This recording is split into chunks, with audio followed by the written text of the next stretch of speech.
بسم الله الرحمن الرحيم. إنا أنزلناه في ليلة القدر وما أدراك ما ليلة القدر. زيادة ترم دير سر في آية راسته. السلام عليكم ورحمة الله وبركاته. خدي حسكت أفشغة ويفا شبت قدر ليلة القدر دست بكن ليو ديارني نكات الشبه بيستو إيكي وحتى بيستو نهي خدي تماني بدتما وأم توي شبه دا زيادة ترطاعته فرستنا خدي بكين وخديش ما قبيل كت أفشغة خدي حسكت دي في باباتي دست بكين سوفا إن شاء الله. سلاوي خواتان لبيتو هروا كجبان باسي كرت ئەم شەوێکی تایبەتە چونکە لەم شەو بەدوا وە لە دوای شەوی 21 بەدواوەیتر ئەگەر تا 30 تەواوکەن یا 29 بێت ئەم دەشەوەی کۆتایی شەوانێکن جگە لەوەی کە شەوی قەدرە من لەلایە خۆمەوە بە شەوێکی ڕزق نابێ بم. ڕزق بەس ئەوە نییە کە تۆ پارە و مڵکت هەبێ. ڕزق ئەوەیە کە تۆ لە شەوێکی ئاها هەناسە بدەی زیینو بیت بۆی کە بتوانی تاعات و عیبادەت بکەیت. ڕزق ئەوەیە کە تۆ ئێستا ئەگەر لە ماڵەوە دانیشتویت بتوانیت پیاڵەیەک چای بدەیتە دەستی دایکت یا باوکت ئەوە ڕزقە کە دایک و باوکت ئێستا دەژین و تۆ توانی خزمەتیان کەی. ڕزق ئەوەیە کە تۆ بتوانی زەردەخەنەیەک بەرامبەر بە کەسێک بکەیت و بە حەسەنە بۆت بنووسرێت. چ جای ئەوەی کە ئەم شەو ئەو ڕزقە گەورەیە بە نسیبی ئێمە ببێت ئینشاءالله تا کۆتایی ئەم دەشەوە و ببێتە دەشەوی خێر و بەرەکەت بۆ ئێمە. چونکە عایشە دایکی ئیمانداران ڕزای خوای لەسەر بێ لە پێغەمبەر صلی الله علیه و سلم پرسی چ شتێک بڵێم یا ڕەسوڵ الله کە وەکو زکرێک لە شەوانی قەدر بێت وتی پێی ئەوەنەی بڵێ کە اللهم إنك عفو تحب العفو فاعف عنا. خدا دەیەوێت بە ناوەکانی خۆی مامەڵەمان لەگەڵ بکات. نەعوذ بالله خوا ناوی بەخیلی لەسەر نەنووسراوە نەوتراوە ناوی بەخیلە ناوی عەفووە کەسێکە کە بە عەفوی خۆی بە مەرحەمەتی خۆی بە کەرامەتی خۆی بە کەریمی خۆی ئەو پلەیە ئەدا بە ئێمە ئەو قەدرە ئەدا بە ئێمە بۆیە پێشیاڵەن شەوی قەدر بجا سوبان هەکە خودی حەز کردوەکی مەگوتی وما أدراك ما ليلة القدر. بەڵێ کێ ئەزانێ ئەو شەوە چ شەوێکە لە کێیە؟ ئەوە پرسیارەش هەمیە ماسترە خودی حەز کرد مامۆستای ئاینی دێت گەلمەدا بتەفشەوە ئەوەی پرسیارێ و کومەکە پرسیارێ دی خودی حەز کرد گرێدای وێ شەوێ و وان شەوام دێ ئاراستەکین لێ یعنی هەمان دەمدا هەم دلێ مرۆڤی خۆش بە چونکی ئەم نزیکی شەوێت قەدرین لێت ئالیە ددا تایبەتیژی چونکی دە شەوێت دوماهێکێنێت هەیڤ ڕەمەزانە پیرۆز بچەکێ دلێ مرۆڤی توند بێت لێەوە گرنگ ئەوە خودش مەقەبیل بکەیت ئینشاءالله. و چونکە ئێمە سەبارەت بەم شەو و ئەم دەشەوەی کە ئەڕوات ئێمە مامۆستایەکمان بانگێشت کردووە بەڵام پێشەوەی کە بچینە ناو تەوەری یەکەم و پرسیارەکانمان ئاراستە بکەین ئێمە ئەم بابەتەتان بۆ ئەخەینە ڕوو یاخود ئەم پاکێجە ئەم فیچەرە کە ئەویش نەجمەدین حەسەن دانیشتووی گوندی مێردەدەیە کە سەر بە شارچکەی شارە زورە ماوەی 27 ساڵە بەهۆی ئەوەی کە ما بێ مینی پیا تەقیوەتەوە چاوەکانی لە دەست داوە و نابینایە بەڵام لە ڕێگەی گۆچانەکەی دەستیەوە توانیوێتی هەستەکانی بەردەوام لە کار بێت و شەو ڕۆژ سەردانی مزگەوت بکات و هەروەها سەڵاو بانگ بدات. لە سەرەتای مانگی ڕەمەزانیشەوە جگە لە جێبەجێکردنی ئەو کارە و ئەرکە کە ئەرکێکی ئاینیە هاوکات دانیشتوانی گوندەکە بۆ پارشێوکردن خەبەر دەکاتەوە و ئەو سوپاسگوزارەکە خێزاندارە و دەتوانێت هاتوچۆی مزگەوت بکات. دەتەمەنیوی درێژ کرد و تەندروستیەوەی هەرە باش بێت زێدەتر ژیانەوەی بزانێت. یا الله بسم الله.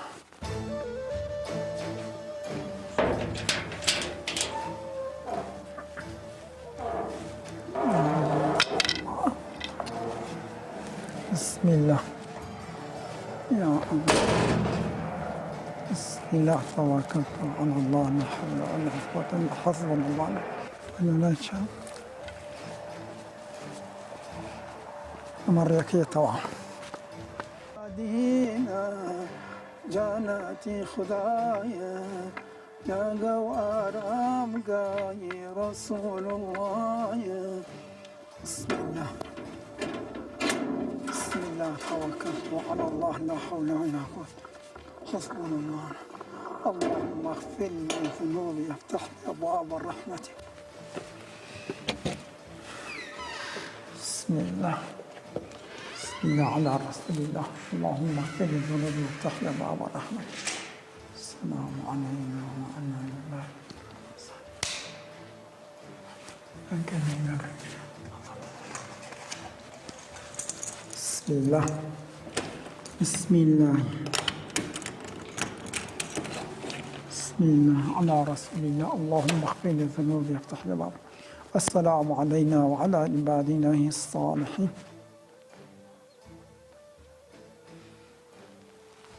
السلام عليكم. السلام عليكم ورحمة الله. الله أكبر. أستغفر الله أستغفر الله.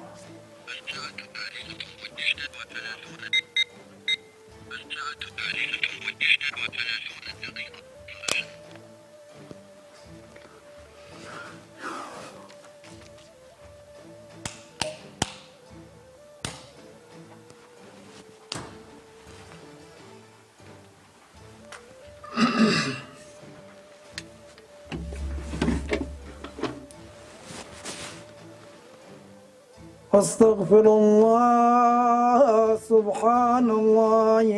والحمد لله ولا إله إلا الله الله أكبر. لە دوازەی دوینەوە سێ من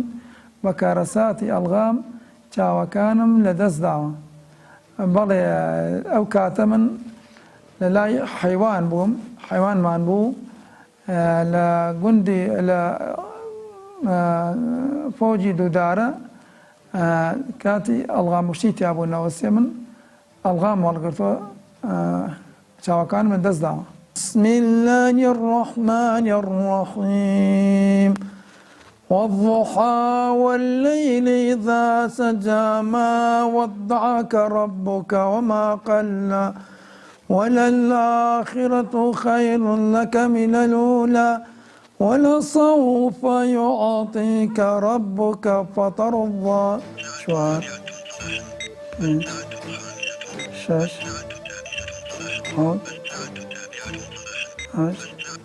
والله من بفضل خواي پروردگار خواي گەورە دەروێکی لێگرتم دەیان دەرویتری لەسەر کردمەتەوە سپاس بەخوا. ئێستا من فەزلی خواي گەورە زەینی پێداوم ئەتوانم بە شەو هەر پێنج فەرزە هاتوچۆی مزگەوت بکەم. سپاس بۆ خواي پەروەردگار. و لە لایەکی تری شەوە خواي پەروەردگار دەروی خێری لەسەر کردمەتەوە ژانی هاوسەرگیریم پێکهێناوە لە بسوێکی دوازە ئەوە ساڵێک و حەو مانگە. سپاس بەخوا خواي گەورە ئێستا منداڵێکی چاوبەشێکی پێداوین.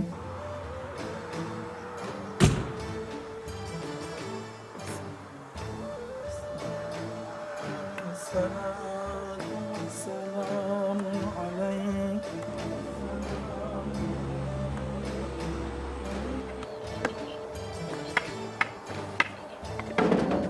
شهر رمضان الذي أنزل فيه القرآن هدى للناس وبينات من الهدى والفرقان. الوداع الوداع يا شهر رمضان الذي أنزل القرآن هدى للناس وبينات من الهدى والفرقان. مروفی هیوی و امید هبن چه جارا جیانک یا طاری و برتنکنینه انشالله خدا تندرستیا حال نجمدین هر باش بکت و انشالله جیوی و تمنوی هر دریج بتو خدا خیرای بنویس تایبتیج او طاعت و عبادت هم اوت کت هم جی او کار گران سر ملوی پراستیش جبوی کسی که آسای هر یا زحمت الله سر رایوی که کو خودی پیتوین تایبت جهور سر کارت خوی بردام جبوی گاندنا خیره تایبتیج هشیار کنا مسلمان الوقت پاشیوه. اگر چی او دنیاکەی تاریکە لە ڕۆی بینینەوە بەڵام دڵێکی پڕ نووری هەیە و ماڵەکان ئاوادانەکاتەوە بە هەڵساندنیان بۆ پارشێ و خوا خێری بنووسێت. سڵاوێت تایبەت مەبوو هەنە. باشە. باشە. ئێستا ئێمە ئاماژە بەوە کراوە کە ئاراس ئەحمەدمان لەگەڵایە لە هەولێرەوە. ئاراس شەوت باش؟ هاشمە یاریەکە تاپانەیە هەیت نێڤبەینا نەزانم کە هەفکارێت مێت کوردستان 24 نەتگەل تیمەکادی ئەس بوارم یعنی وەرزشکردن جی تایبەتیجی هەیوا ڕەمەزانە پیرۆزە تایبەت بەڵێ لە مانگی ڕەمەزان گەلک باشە جا ئەس بوارم ئاراسیە ناوا یاریگەهێدا ئەگەر خەلەت نەبم. بەڵێ پاریش هەمان شێوە مجموعەی لە کوڕان و کارمەندانی کوردستان 24 تیپێکی دووگۆڵی کە یاریان نەکرد و نازانین بەس نازانین ئیمشۆ ئێستا ناوێرم هیچ بڵم نازان براون نەبراون گۆڵیان کردووە دەستیان پێ نەکردووە زۆر باشە بەس ئەگەر ئاراس لەگەڵمان بێت و پێمان بڵێت لە کوێن و وا بڕیارە کە بەرامبەر تیپێکی تر یاری بکەن پێم وا بێت ئاراس لەگەڵمان ئێستا ئەلو ئاراس ئامادەیە ئاراس چۆنی شەوت باش شەوتان باش ماندوونە بن ئەم شەو بەشێک لە گۆڵسیا دیارەکانی شاری هەولێر دیارە تیپێکیان دروستکردوە لە کاتی کەرنتینەوە کە مەشقی بەشێکی زۆری یانەکان وەستا بوو ئەوان تیپێکیان دروست بوو لە یاریگا بچووکان یاریان دەکرد یاریەکی دۆستانە لەگەڵ وەکو ناویان لە خۆیان ناوە ئەستێرەکانی کوردستان 24 بەس ئەوەی من بزانم ئەستێرین چکە تاوەکو ئێستا وەزعیان زۆر شڕیانی ژمارەی زۆر گۆڵیان لێ تۆمار کراوە ئەگەر بەو شێوە ئەمان ئەستێرین بەڵام ئەوانە ناویان لە خۆیان ناوە ئەستێرە من لەگەڵ کاپتن سەرەنگ گفتوگۆ دەکەم کاپتن تا چەند گرنگە ینی شەوانە هۆڵی وەرشی ئێستا تازە کراونەتەوە خەڵکێکی زۆر بەڕۆژوو دەبێ ینی دوای فتار دەست لە وەرزش هەڵ نەگرێت بە تایبەت ئێوە وەرزشوان ڕێنماییتان بۆ هاوڵاتیان چیە؟ وڵات داوا لە هەموو یاریزانەکان دەکەم ینی دەرفەتەکی باشە لەوەی کە پارێزگاری لە توانای جستەی خۆیان بکەن ئەمە پێشتر گلەیمان هەبوو کە خۆلی کوردستان کە تەواو دەبی فترەکی زۆر زیاتر لە 3 مانگ و 4 مانگ دادەنیشن بە وا بکەن مەسەلەن لە هۆڵە وەرشیەکان یان لەو یاریگا بچووکانە درێژە بە وەرشی خۆیان بدەن بەڵام یەک ئامۆژگارم لە بۆ یاریزانەکان هەیە لەوەی کە تووشی پێکان نەبن هەوڵدەن لەگەر ئەو یاریگا دەستکردانە مەشقی ئاسن زۆر بکەن چونکە زۆر پێویستە لەوەی کە دوور بن لە پێکان کاپتن جەنابتان لێمە شارەزاتری لە وەرزش زۆر شارەزای دەمێکە لە ناو یاریگاکان دەبینین ڕۆژنامە نووسان زیاتر بەکباز دەکرێت بە مێشک ینی مێشیان هیلاکە وەرزش تا چەند پێویستە بۆ ڕۆژنامە نووسان کە وەرزش بکات وڵا وەرزش لە بۆ هەموو چینی توێژەکانی کۆمەلگا پێویستە ینی هەتا کەسێکی بە ساڵات چوش مەسەلەن هەر پێویستە وەرزش بکات زۆری وەرزشەکان تایبەتە بەس کە باسی ڕۆژنامە نووسان دەکەی ئەوانیش پێویستە لە سەریان لەوەی کە لە پێش کامێرا دەردەکەوە نیە مەسەلەن ینی جەستەیەکی جوانی وەرزشیان هەبیتن پێویستە لە سەریشیان تۆزێ ڕەحم بە کارمەندانی ئێمە بکەن نا هەتا ئێستا باشە ینی تەحملێکی باشیان هەیە هەرچەندە ئەمەش وەکو ئەوەی مەسەلەن گۆڵچیەکان لەگەر تیپە باشەکان مەسەلەن کە گەمە دەکەین زەحمەتی دەبینین و بە هەمان شێوە ئێستا لەگەر جەماعەتی کەناڵ ساریش ماشەڵڵا خاستە ئەو سێ پێشەوە زۆر ماندیمان دەکەن بەس هەروە دەکەین ینی لیان بینەوە من کارمەندێکی خۆشمان وەردەگرم کارمەندێکی کوردستان 24 بە کورتی سەرباز پێم بڵێ بۆ وەزتان شڕە خۆ ئێوە زاروبار یاری ئێمەش وەکو کارمەندانی کوردستان 24 ینی ئەو دەرفەتەمان خواستەوە لەبەر کەرەنتینەوەی شکارمان زیاتر بوو وتمان زەوێکی ئەو کاتەی وەربگرین لەگەر گۆڵچەکانی یانەکانی هەولێر یاریی دۆستانە بکەین باشین لە ئەنجام ینی ئەمە لە چەند لە مێژە یاریمان نەکردیا بەس باشە دا ئێستا بەرگرێکی باشمان کردە گۆلێک لە پاشین یارەکەشمای ئینشەڵڵا ئەگەر ئەتەعادل دەینین زۆر زۆر باشە ژوان سۆڤان ینی ئێستا یاریەکە کەمێکی ماوە ئاستێرەکانی کوردستان 24 بە گۆڵێک لە دواوەن وەکو سەرباز باسی کرد ومێدیان هەیە کە گۆڵی زیاتر بکەن و ئەنجامەکە پێچەوانە بکەنەوە زۆر سپاس هەفکارێمە ئاراس ئەحمەد بڵای کە ڕاستەخۆ هیچ هەولێرێت گەلمە دەبوون بێژە هەفکارێت مە هەشیار بن چاڵێمەیە سەرکەفتنێ بێ سەرکەفتن نەڤەگەرنەوە کەناڵیەوە زۆر سپاس بوو ئاراس زۆر سپاس ئاراس بۆ تۆ جا سۆڤان ئەمە ئەم ناوێ خودێ لێ بینین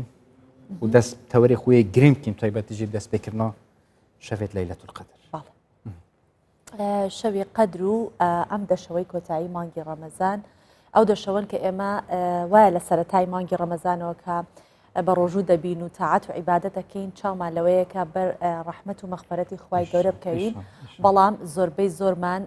خەمی ئەوەمانە ئەڵێن دەشەوی کۆتایی بتوانین ئینشاءالله بەر شەوانی قەدر بکەوین و بەر ئەو ڕەحمەتە گەورەیە بکەوین کە نازانین لە چ شەوێکایە بۆیە ئەم شەو ئێمە زیاتر باس لەوە ئەەکەین و میوانی ئستۆدیۆمان شێخ محسین مفتی نەقشبەندیە کە ئەکادیمیست و زانای ئاینیە ئێمەش سەبارەت بەم تەوەرە ڕاو بۆ چوونی جەنابیان وەرەگرن و پرسیارەکانمان لەمە ڕێزیانەکەین شێخین گەلە بخێر هاتن و ڕەمەزانەوە پیرۆز ئیشڵا ڕۆژی و نوێژ و تاعات قەبیل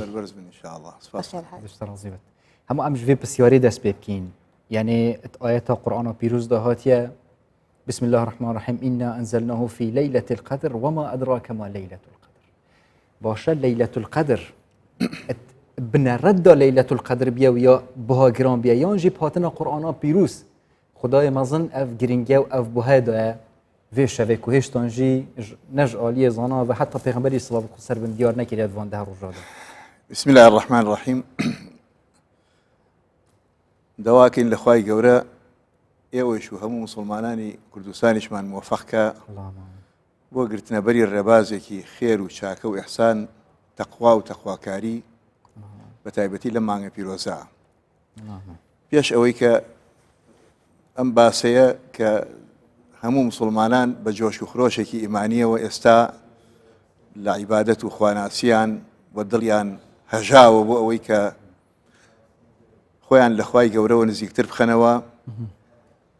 پیرۆزبایی ئەەکەین لە خەڵکی کوردستانمان کە ئەلحەمدولله ئەو بارگرانیە سەختەی لەسەر هەرێمی کوردستان و تەواوی کوردستانمان بوو تا ببێت زیاتر سەختی و بارگرانیەکەی کەمتر ئەبێتەوە وسپاس بۆ خوا ئەو نەخۆشی و نەهامەتیە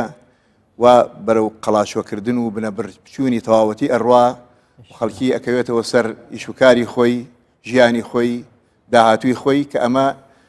جێگەی نیعمەتە جێگەی ئەوەیە کە شکرانە بژێری خوا بکەین خواشە فەرمێ و ئەمما بنیعمەتی ڕەبیکە فەحەدیث ئەگەر ئینسان هەر نیعمەتێکی خوا لەسەرمان بێت و ئێمە باسی نەکەین و نەچینە ژێر ئەو بارەوە و منەتباری خوا نەبین مانای وایە ئێمە نەمانزانیوە مانای بەندایەتی و عبودیەت چییە خوا جەلە جەلالوهو هەموو ژیانی ئینسانی بۆ کردووە بە فرسەت خوا پێی خۆشە بەندەکانی ڕێگای ڕاست بگرنە بەر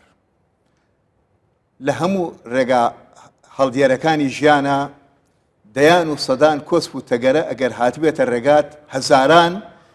دەرفەتی خێر و چاکە ئەوە تا لە مەیدانەکانە یەکێک بتوانێ تۆزێک بەوردبینیەوە سەرنج بدات و دڵسۆزی خۆی بێت لە هیچ نەهامەتیەک ئەوە نییە تیا بمێنێتەوە شەق بەستوو بێ ئیلا ڕزگاری ئەبێ بۆیە خوای میهرەبان ڕەمەزانی هێناوە دینی هێناوە عەقیدە و بیر و باوەڕی هێناوە پەیوەندی بینی عەبدێکی زەعیفی لاوازی هیچتیا بەسەر نەفبوو لەگەڵ خالیقێکی گەورەی بەدەسەڵاتی خاوەن جەبەروتە کە ئەمە شتێکی زۆر عەجایبە تۆ هیچ کەسێک لە دنیادا لە هەموو نیزام و یاسا و ڕێسایەکی دنیاییە کەسێکی کارمەندی بەسیط هەموو چرکەساتێ ناتوانێت لەگەڵ گەورە ڕئیس و سەرکردەکەیە دابنیشێت و قسە بکە بەڵام کام کەس لە هەموو کەس لە دینداریە لاوازترە بێدەسەڵاتترە هەژارترە لە لای خوال لە هەمویان زیاتر ڕێزی زیاترە لە قیامەتیشە هەژارەکان 500 ساڵ پێش دەوڵەمەندە موسڵمانەکان خوایان خاتە بەهەشتەوە ئەیان لێرەوە بەهەشت ئەوان ئەبێ لە ڕێگا بمێننەوە سەرە بگرن ئەوان پێش ئەکەون و ئەڕۆن کەواتە ئەم دینە دینی ئینسانە دینی مرۆڤایەتیە دینی خزمەتگوزاری ڕاستەقینێ دینی پەیوەندی بینی بەندە لەگەڵ خالیقەکەیەتی هێناوێتی ئەم فرسەتە تایبەتیانەی بۆ ئێمە ڕەخسانووە فرسەتی ژیان تو ئەگەر لە ژیانە نەبیت کە کەوتیتە قیامەتەوە ئیتر تازە ناگەڕێیتەوە بۆ ئەوەی کە بڵێ ئای چیم نکرد یا چیم بکردایە لە دنیادا گەرێک چرکەسات هەیە بۆ ئێمە یەک چرکەساتی دنیایی بە مقابلی هەزاران ساڵی قیامەتەوەیە ڕەنگە بەلامانەوە سێر بێ بڵێن چۆن چرکەساتێک وایە پێش ئەوەی باسی ئەوە بکەین کە بەلاتەوە عەجایب نەبێ کە قورئانی پیرۆزە فەرمێ شەوێک مقابلە بە 1000 مانگ یعنی زیاتر لە 83 ساڵ و 4 مانگ زیاتر نافەرمێ ئەوەندە ئەفەرمێ خێرترە لەوە کەواتە زیاتر لە 83 ساڵ و 4 مانگ عیبادەتکردن لە شەوی قەدرا خێر بە مسلمانانەکە ئەمە جانبێکی زۆر مهمە بەڵام ڕەنگە عەقڵیەتی هەموو ئینسانێک تێنەگا لەمە چۆن چەند سەعاتێک بەراوردی بکەیت لەگەڵ ئەم هەموو خێر و بێراکە خوا تووشی بەندەکانی خۆی ئەکا بەڵام لە هەمان کاتە ئەگەر ئینسان بڕاتەوە بۆی یەکەم زەمن لە ئاینی ئیسلامە تەنها لەم دنیاە ئەم زەمەنە بەم شێوەیە کە چوویتە عالەمێکی ترەوە ئەمە پێوترە عالەمی مشاهدە ئەم عالەمی مشاهدە و بینینە زۆر جیاوازە لەگەڵ عالەمی نادیاری و غەیبە کە عالەمی مەلەکوتی تایبەتیە کە ئەوە لەسەر و ئەو تەسەور و بیرکردنەوەی ئێمەوەیە لەبەرەوە ئەو زەمەنەی کە ئێستا لێرە حساب و قیاساتی تایبەتی بۆکەین جیاوازە لەوێ زەمانێکی تر هەیە هەمی تش جدایە هەموو شتێک جایە بەڵام لەگەڵەوەیشا بە پێی ئەو باشی و خراپیانەی بەندە لێرە کێڵاوێتی بەرهەمەکانی لەوێ وەرەگرێتەوە ئەوەی لێرە بە شەوانی خەدر بە عیبادەت و خواناسی بردووەتە سەر یا هەموو کاتە و دەرفەتەکانی تریشی بە چاکی بۆ خۆی قۆستۆتەوە لە قیامەتا بەرهەمەکە ئەبینێتەوە ئەوەش بە خراپە وەریگرتووە و خراپەکاری ئەنجام داوەتیایە سێرەکەی لەوێ زەمەنی بۆ ئەبێ بە بەڵاو موسیبەت گەورەترین مایەی موسیبەتی ئینسانەوەیە ئەو چەرخ و زەمانەی بۆ ناڕوا لەسەری ناڕوا مەسەلا لەوانەیە ئێمە دەیان و هەزاران چرکەساتمان بە فیڕۆ لە دەستچوو بێ و بە خەیاڵشمانانێت وابزانین شتێکی زۆری اعتیادیە بەڵام لە قیامەتە ومان دەرەکەوێت چەند چی موسیبەت و کەلێنێک کەوتۆتە ژیانمانەوە بەڵام لە قیامەتە ئەو ئینسانە بێدینانەی کە ئەمڕۆ دەرفەتی ئەم هەلە عەجایبەی کە خوا بە ئێمە یاوە کە ژیانە ئیمانە ئەخلاقە ڕەوشتە دینداریە ئەم هەموو نیعمەتانەیە لەگەڵەوەشا خەریکن بە ئارەزوی خۆیان ئیفتارەکەن بە ئارەزوی خۆیان دش بە مقدساتی دینی قسە ئەکەن بە ئارەزوی خۆیان دش بە ڕەوشت و بەها پیرۆزەکان قسە ئەکەن ئەمە لەم لە قیامەتە تۆڵەکەیان بەم شێوە لێ ئەسەنرێتەوە لە حەدیث و فەرمایشتی پێغەمبەر صلی الله عليه وسلم فەرمێ 1000 ساڵ لەناو دۆزەخە هاوارەکە ئەگری ئەناڵێنێ بە هەموو شێوەیەک بۆ ئەوەی کە خوا بیهێنێتەوە سەر ژیانی دنیا لە دوای 1000 ساڵەکە خوا لێی وەرەگرێ ئەفەرمێ چیتەوێت عەرزی ئەکات تەنها 1 ساڵ بمهێڵەرەوە با بچمەوە دنیا خوا فەرمێ نییە 1000 ساڵی تر بۆ ئەوی زۆر تەفسیلی نەدەینێ داوای 1 مانگەکە 1000 ساڵی سێهەم داوای 1 هەفتە ئەکا 1000 ساڵی چوارەم داوای 1 ڕۆژ ئەکا 1000 ساڵی پێنجەم داوای 1 سەعاتەکە 1000 ساڵی شەشەم داوای 1 دقیقە ئەکا تەنها 1 دقیقە خوا مەجاری پێ بدا خوا فەرمێ نییە 1000 ساڵی حەوتەم داوای 1 چرکە ساتەکە عەرزی خوا ئەکاڵێ بەس بمهێڵە بگەڕێمەوە دنیا 1 جار بڵێم لا إله إلا الله وتر بمرمەوە خوا فەرمێ قال اخسئوا فيها ولا تكلمون بێدەنگ بە لاڵ بە لەمەوە پێش مەجاالێ هەبووە هاوار بکەی بگریت بناڵێنی لە ئێستا و بەدواوە ئەو مەجال و دەرفەتەش نامێنێت جا سێری کە مەبەستم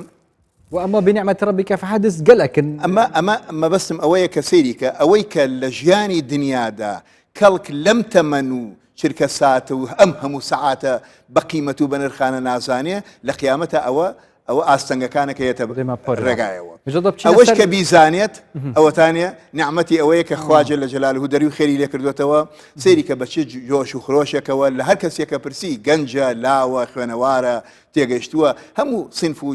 چین و توێژەکانی ئەم میلەتەیە سێرەکەی بەڕۆژوون شيخ ما أملكت نعمتك موزندا وكي مجي موجه بيكري وقت نعمتك وقالك موزنه ججبرن دي ام هول دين وقتي بجرين ام ما برسيارة هاي مدويتين برسوا مبدن بيناسا يا ليلة القدر يعني داكم مسلمان بظانن يعني ليلة القدر بريهن جواب قدر بيش برهندي قرآن تدهات يا خاري يانجيب هاتنا خارا قرآني أفشفه حصا بيروز ومبارك بيال بجعالي خداي مزا هموشتك لم كونوا بونا وراء بهوي حدثيكي گرنگوا ئەو ڕۆژ و شەوانە پیرۆزیان پیا کردووە ئللا هاتنی پێغەمبەر نەبێ صلی الله عليه وسلم بەهۆی پێغەمبەرەوە ڕۆژەکە پیرۆزی پیا کردووە ئێستا پێغەمبەر صلی الله عليه وسلم لە دووشەمە لەدایک بووە دووشەمە پێغەمبەری مبارەک نەکردووە پێغەمبەر صلی الله عليه وسلم دووشەمەی مبارەک کردووە کە حەزرەتی پێغەمبەر صلی الله عليه وسلم ئێستا ئەوەتا لە مەدینە پێغەمبەر صلی الله عليه وسلم مزگەوتەکەی مەدینەی مبارەک کردووە مزگەوتەکەی مەدینە پێغەمبەری مبارەک نەکردووە کەواتە تەنها لەمەیانانە بێت باقی شتەکانی تر سێرەکەی ئینا ئەنزەلناه فی لەیلەة القەدر کە ئەفەرمێ ئێمە ناردومانەتە خوارەوە لە شەوی قەدرە شەو قورئان هێنانە خوارەوەکە و تەعزیمکردنەکەی خوا و ڕێزگرتنی خوا بە گەورەدانانی قورئان ئەم شەوە پیرۆزەی کردووە بە شەوێکی هەتایی بە پیرۆزی بمێنێتەوە هەتاوەکو هەتا دنیاتریایە مامۆستاکەواتەوە بێت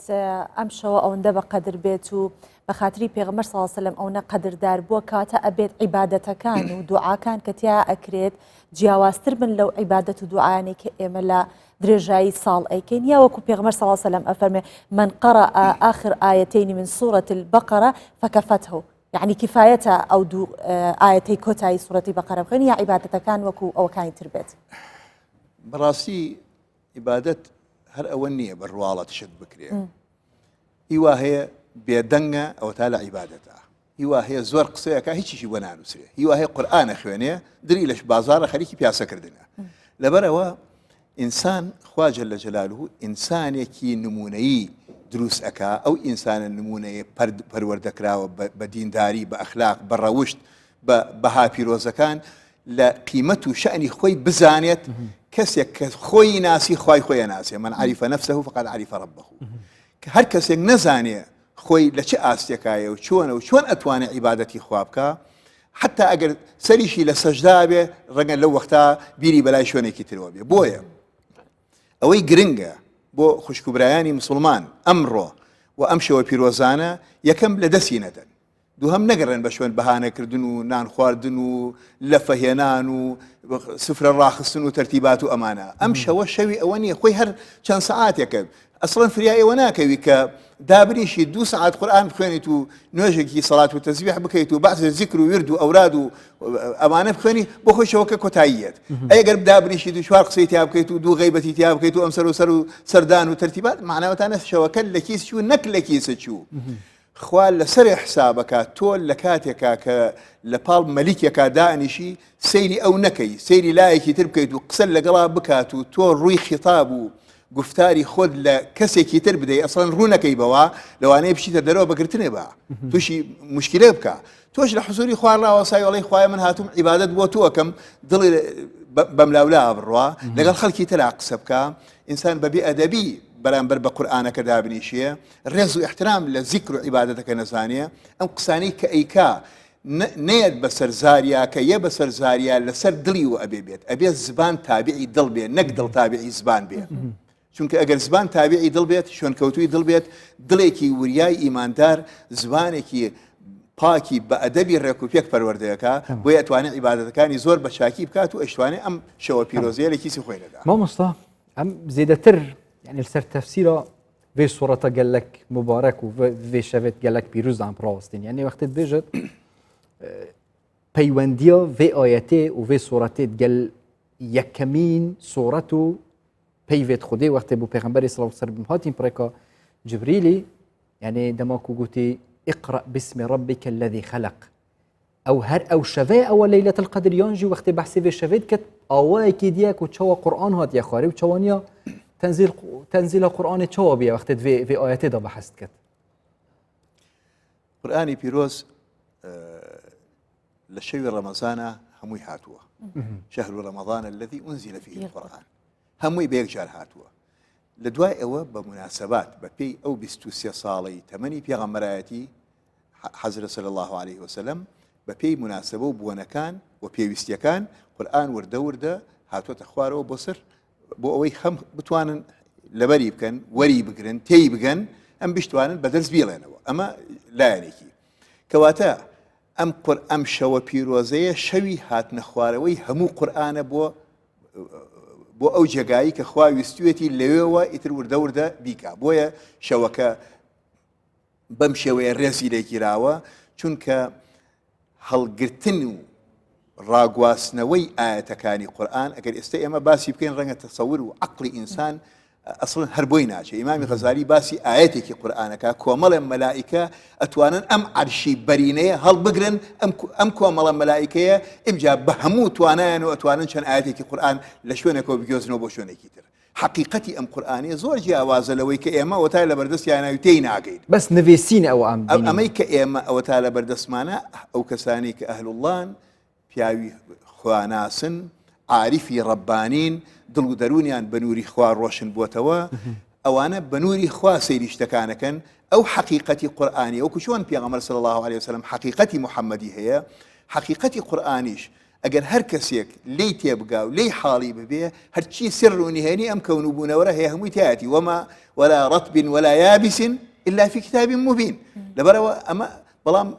ئێمە بەپێی عەقڵی خۆمان بەپێی توانای خۆمان بەپێی ئاستی تێگەشتنی خۆمان شتێک لە قورئان حاڵی بووین هیوا هەیە هەر تەنها وەکو دکتۆریەک بەکاریهێنێ هەیە لە مەجای پەروەردا بەکاریهێنێ هەیە لە مەجای سەربازیە بەکاریهێنێ هەیە هەر یەکە لە دەرفەتێکی ژیانە بەکاریهێنێ بەڵام لە ڕاستیە قورئان دەرمانە بۆ هەرچی دەردەکان هەیە هەموو علم و زانستیەک کە پێویست بێ بۆ ئەوەی مرۆڤایەتی لەسەر بڕوا تایەتی ئەمێنێتەوە سەر ئەوەی کە ئەو شەخصەی لەم شەوە پیرۆزا دانیشە گرنگترین و بایەقدارترین شت ئەوەیە کە ئینسان بە ئەدەبەوە لە حزوری خوا ببیرکردنەوەەوە بیر لە گەورەی خوا لە عەزەمەتی خوا لە گەورەی ئاەتەکانی لە گەورەی ئەو تەسبیحاتەی کە ئیکەی لە گەورەی ئەو زاتەی کە تۆ لە حزوریە ئەڵێ ئیاکە نەعبودو ئەو ئینسانەیە بەم شێوەیە خۆی ڕابێنێت بزانێ لە حزوری زاتێکایە کە ئاگای لە حرەکە و سەکەراتی دڵ و دەرونێتی ئەگەر بەم شێوەیە بژوڵێتەوە هەموو چرکە ساتێکی بۆیە بێ بەو عیبادەتەی کە ئەنووسرێ تمام یعنی مامۆستا ئەمشین بێژین دوو جار قورئان یادا بەزیە سەر عەردی جارێکی تەمامی جارە دوێژی ji aliyê Cibrîlî ve bû pêxemberî sallallahu aleyhi ve sellem her hûsaya بەڵێ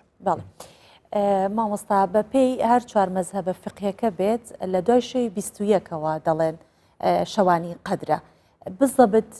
دەکەوێتە چ شەوێکی ڕەمەزانەوە شەوی لەیلەتول قەدر ئەگەر وا بێت هەر کەسێک عاشقی مەسئلەیەک بێت بە دوایە ئاگەڕێ لە کوردەواری خۆمانە 100 ساڵە بێ خەڵک بە دوای ئەوە ئەگەڕن کوردستان ڕزگاری ببێ نەیپرسیوە بڵێ دوای 50 ساڵی تر ڕزگاری نەبێ وەڵام من واز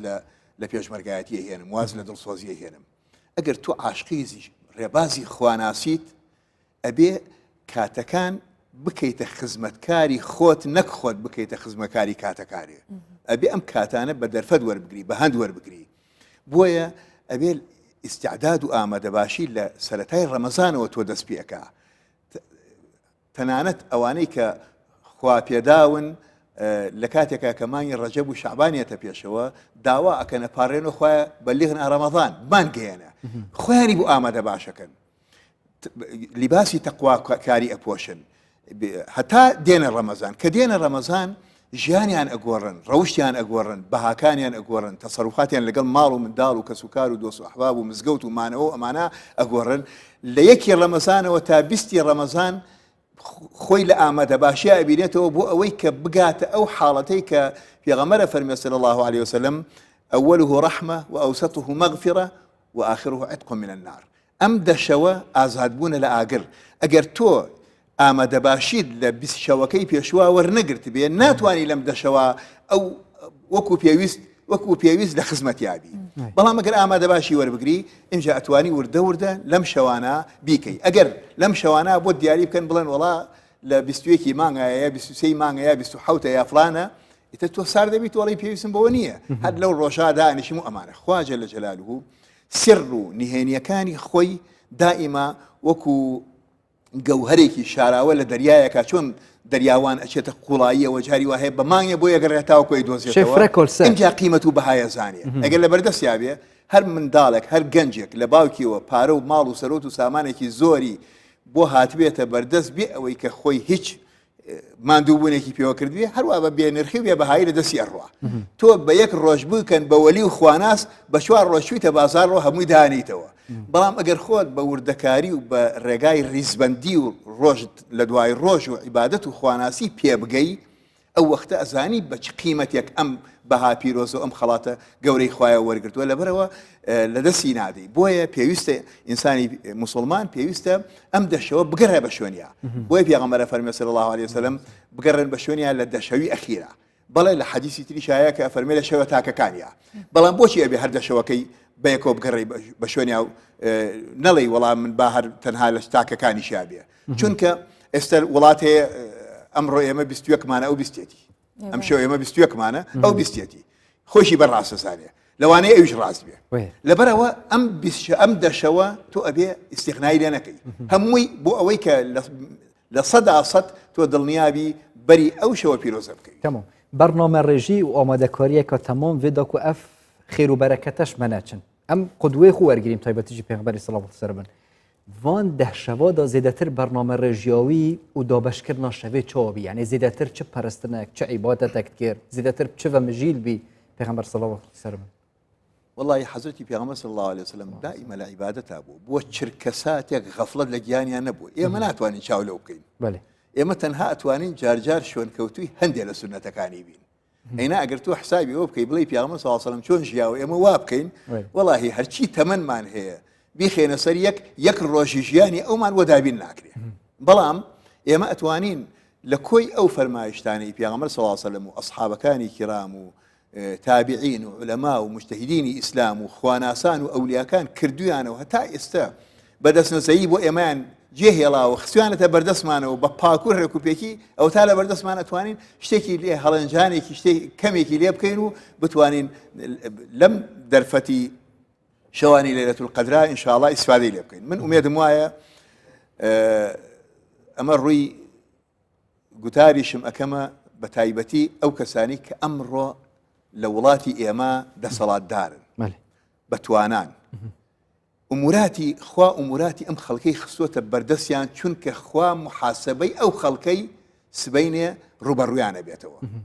هەموو یەکێ لەوانە ئەگەر پیرەژنێک ناڕەحەتێک بوو بێ ئەگەر گەنجێک ناڕەحەتێ بوو بێ سبەینێ ئەچێ مواجهەیەکە ڕوبەڕووی ئەبێتەوە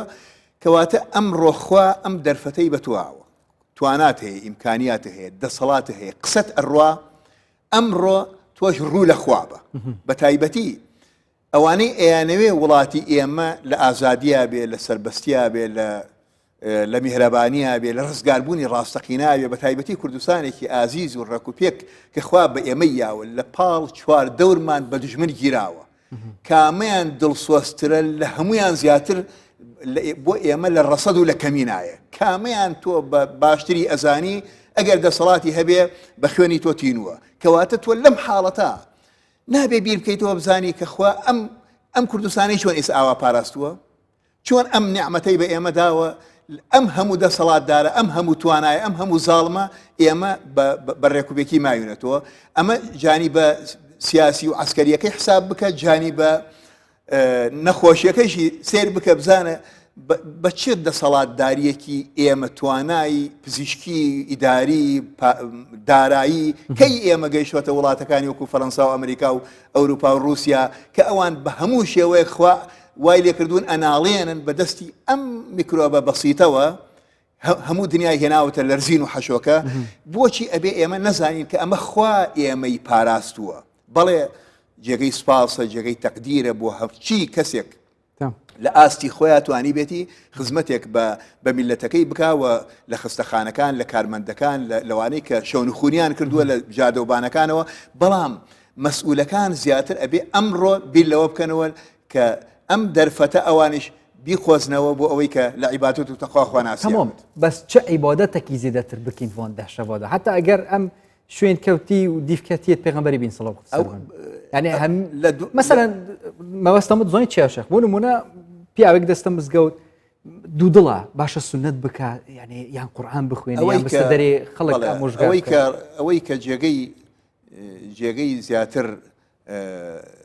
گرنگی و بایەخدانی موسڵمانان بێ ئەوەیە کە تەراویحەکانی بەڕێکوپێکی بکە ئەو بیست ڕکعاتەی کە ئەئیمەی مجتەهیدینی ئیسلام خولەفای ئەربعە هەر چوار خەلیفەکەی ئیسلام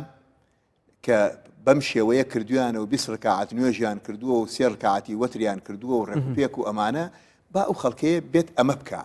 بەعزێ لە عولەما ئەفەرمون هەر کەسێک ئەمە بە تەواوی ئەنجام بداوە کە ئەوە وایە ئیقامەی هەموو شەوەکەی کرد ئەمە جانیبی یەکەمی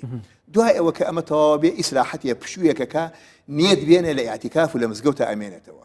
مانەوەی بەنیەت مانەوە لە مزگەوتە ئەگەر لە مزگەوتی شاب بۆی نەکرا شوێنێکی هەبێ جێگایە لە ماڵەکەی خۆیان ئافرەتە یا پیاوە یا گەنجە لە ماڵەکەی خۆیان سوچێک دیاری بکە ناوی بنێ مزگەوت بۆ خۆی ئەو شوێنە کە دیاری ئەکاوتیا ئەمێنێتەوە بە نیەتی ئیعتیکاف و مانەوە بە عیبادەت بۆیە نووسرێ ئەمجا دوای ئەوە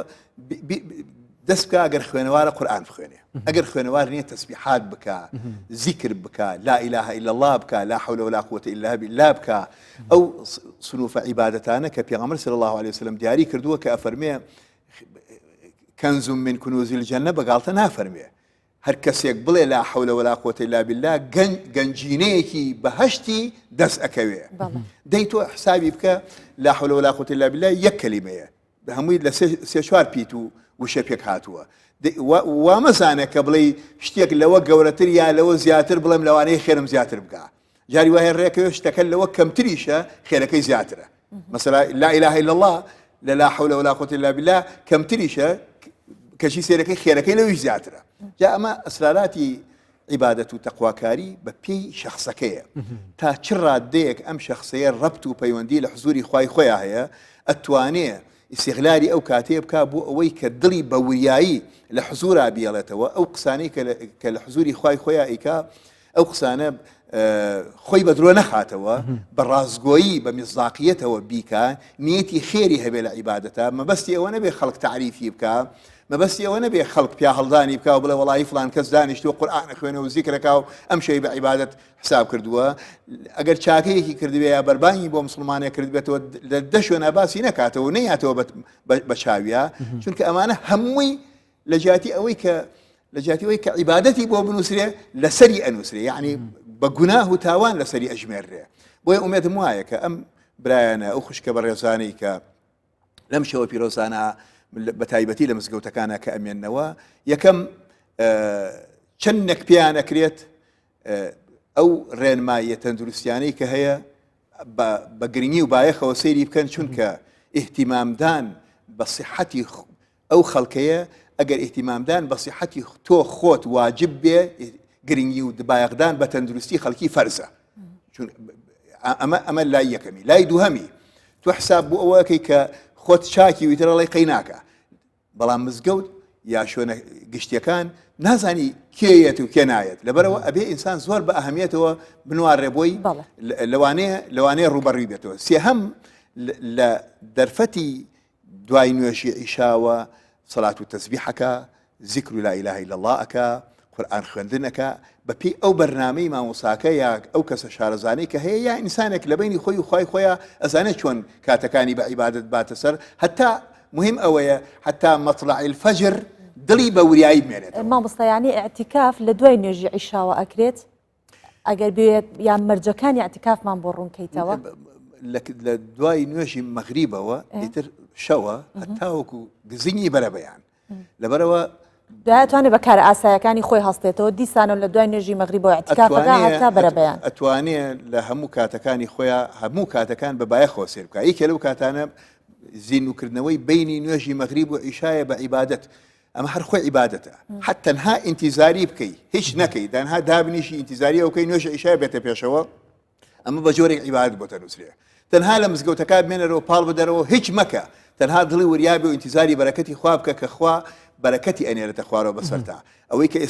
لشوي الليلة القدر أباري أزاني شيء في غمرة فرمي صلى الله عليه وسلم بقدر جماري هرشي بردكان هي كان ورد برد هي لم كونا بقدر أو أخوة ملائكة هنا تخواره تو لوانية بيبقى خيارات أبلي باش أما 1000 2000 مليون كم مليار كم ده مليار نخرنا والله همو بستيك لمسة الزويات ديان مليون ملائكة يتخواروا بكلكة بس انت اسمعنا كان هم ملائكة دين شيء كان خنا هاتون بياسب كان هاتون رحمتي خوالة قال خويانا بهن البصر ام خلقية حضرتي جبرائيل يتخواروا ببي فرمايشي في غمر صلى الله عليه وسلم مصافحة قال أهل إيمانك رزي لي أجري رزي بودانية أما نشاني بيجشتني بنديكي لاوازة للرجي خوايكي بدا صلاته ولا الرجي أم عبادته وبو حضوري خوايكي بدا صلاة أم كاتب بيروزة ذهبية إنساني مسلمان ناوي لكي يا شيخ مادام هو صحيح أم زانين بازار إدية دست بكرين كابرأك دكان داره برف دكان خوب شد حتى 12 شفه چكي وكي دير حتى 11 بازارتين پشتين گتين داخستن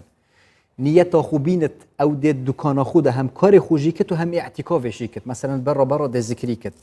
هر زیندو کردن شوا لیلة القدر بو حساب حتى ود گرته و مالا خو اگر انسانی باوردار اگر بتوانه جاران للرمضان لسرتای الرمضان و خلقی کاسب کار مجالیان بو خویان الرخصان او معنی هر لمزگوتا امانه ولا مالو امانه الناس الكسابت يعني ناكر انه ترخانه كان هم يبو عبادات استو بس شوكيشي يشتا ترخان نكر ود شوكيشي لي بقرتيني اباب الروش اب الروح شي بيستبيكا اما بو كسك بتوانيه كسك جياني لسر او روشني بيبو او دكانيه او اعتياديه خوا جل جلاله وكو بيغمر صلى الله عليه وسلم باسيا كافرميه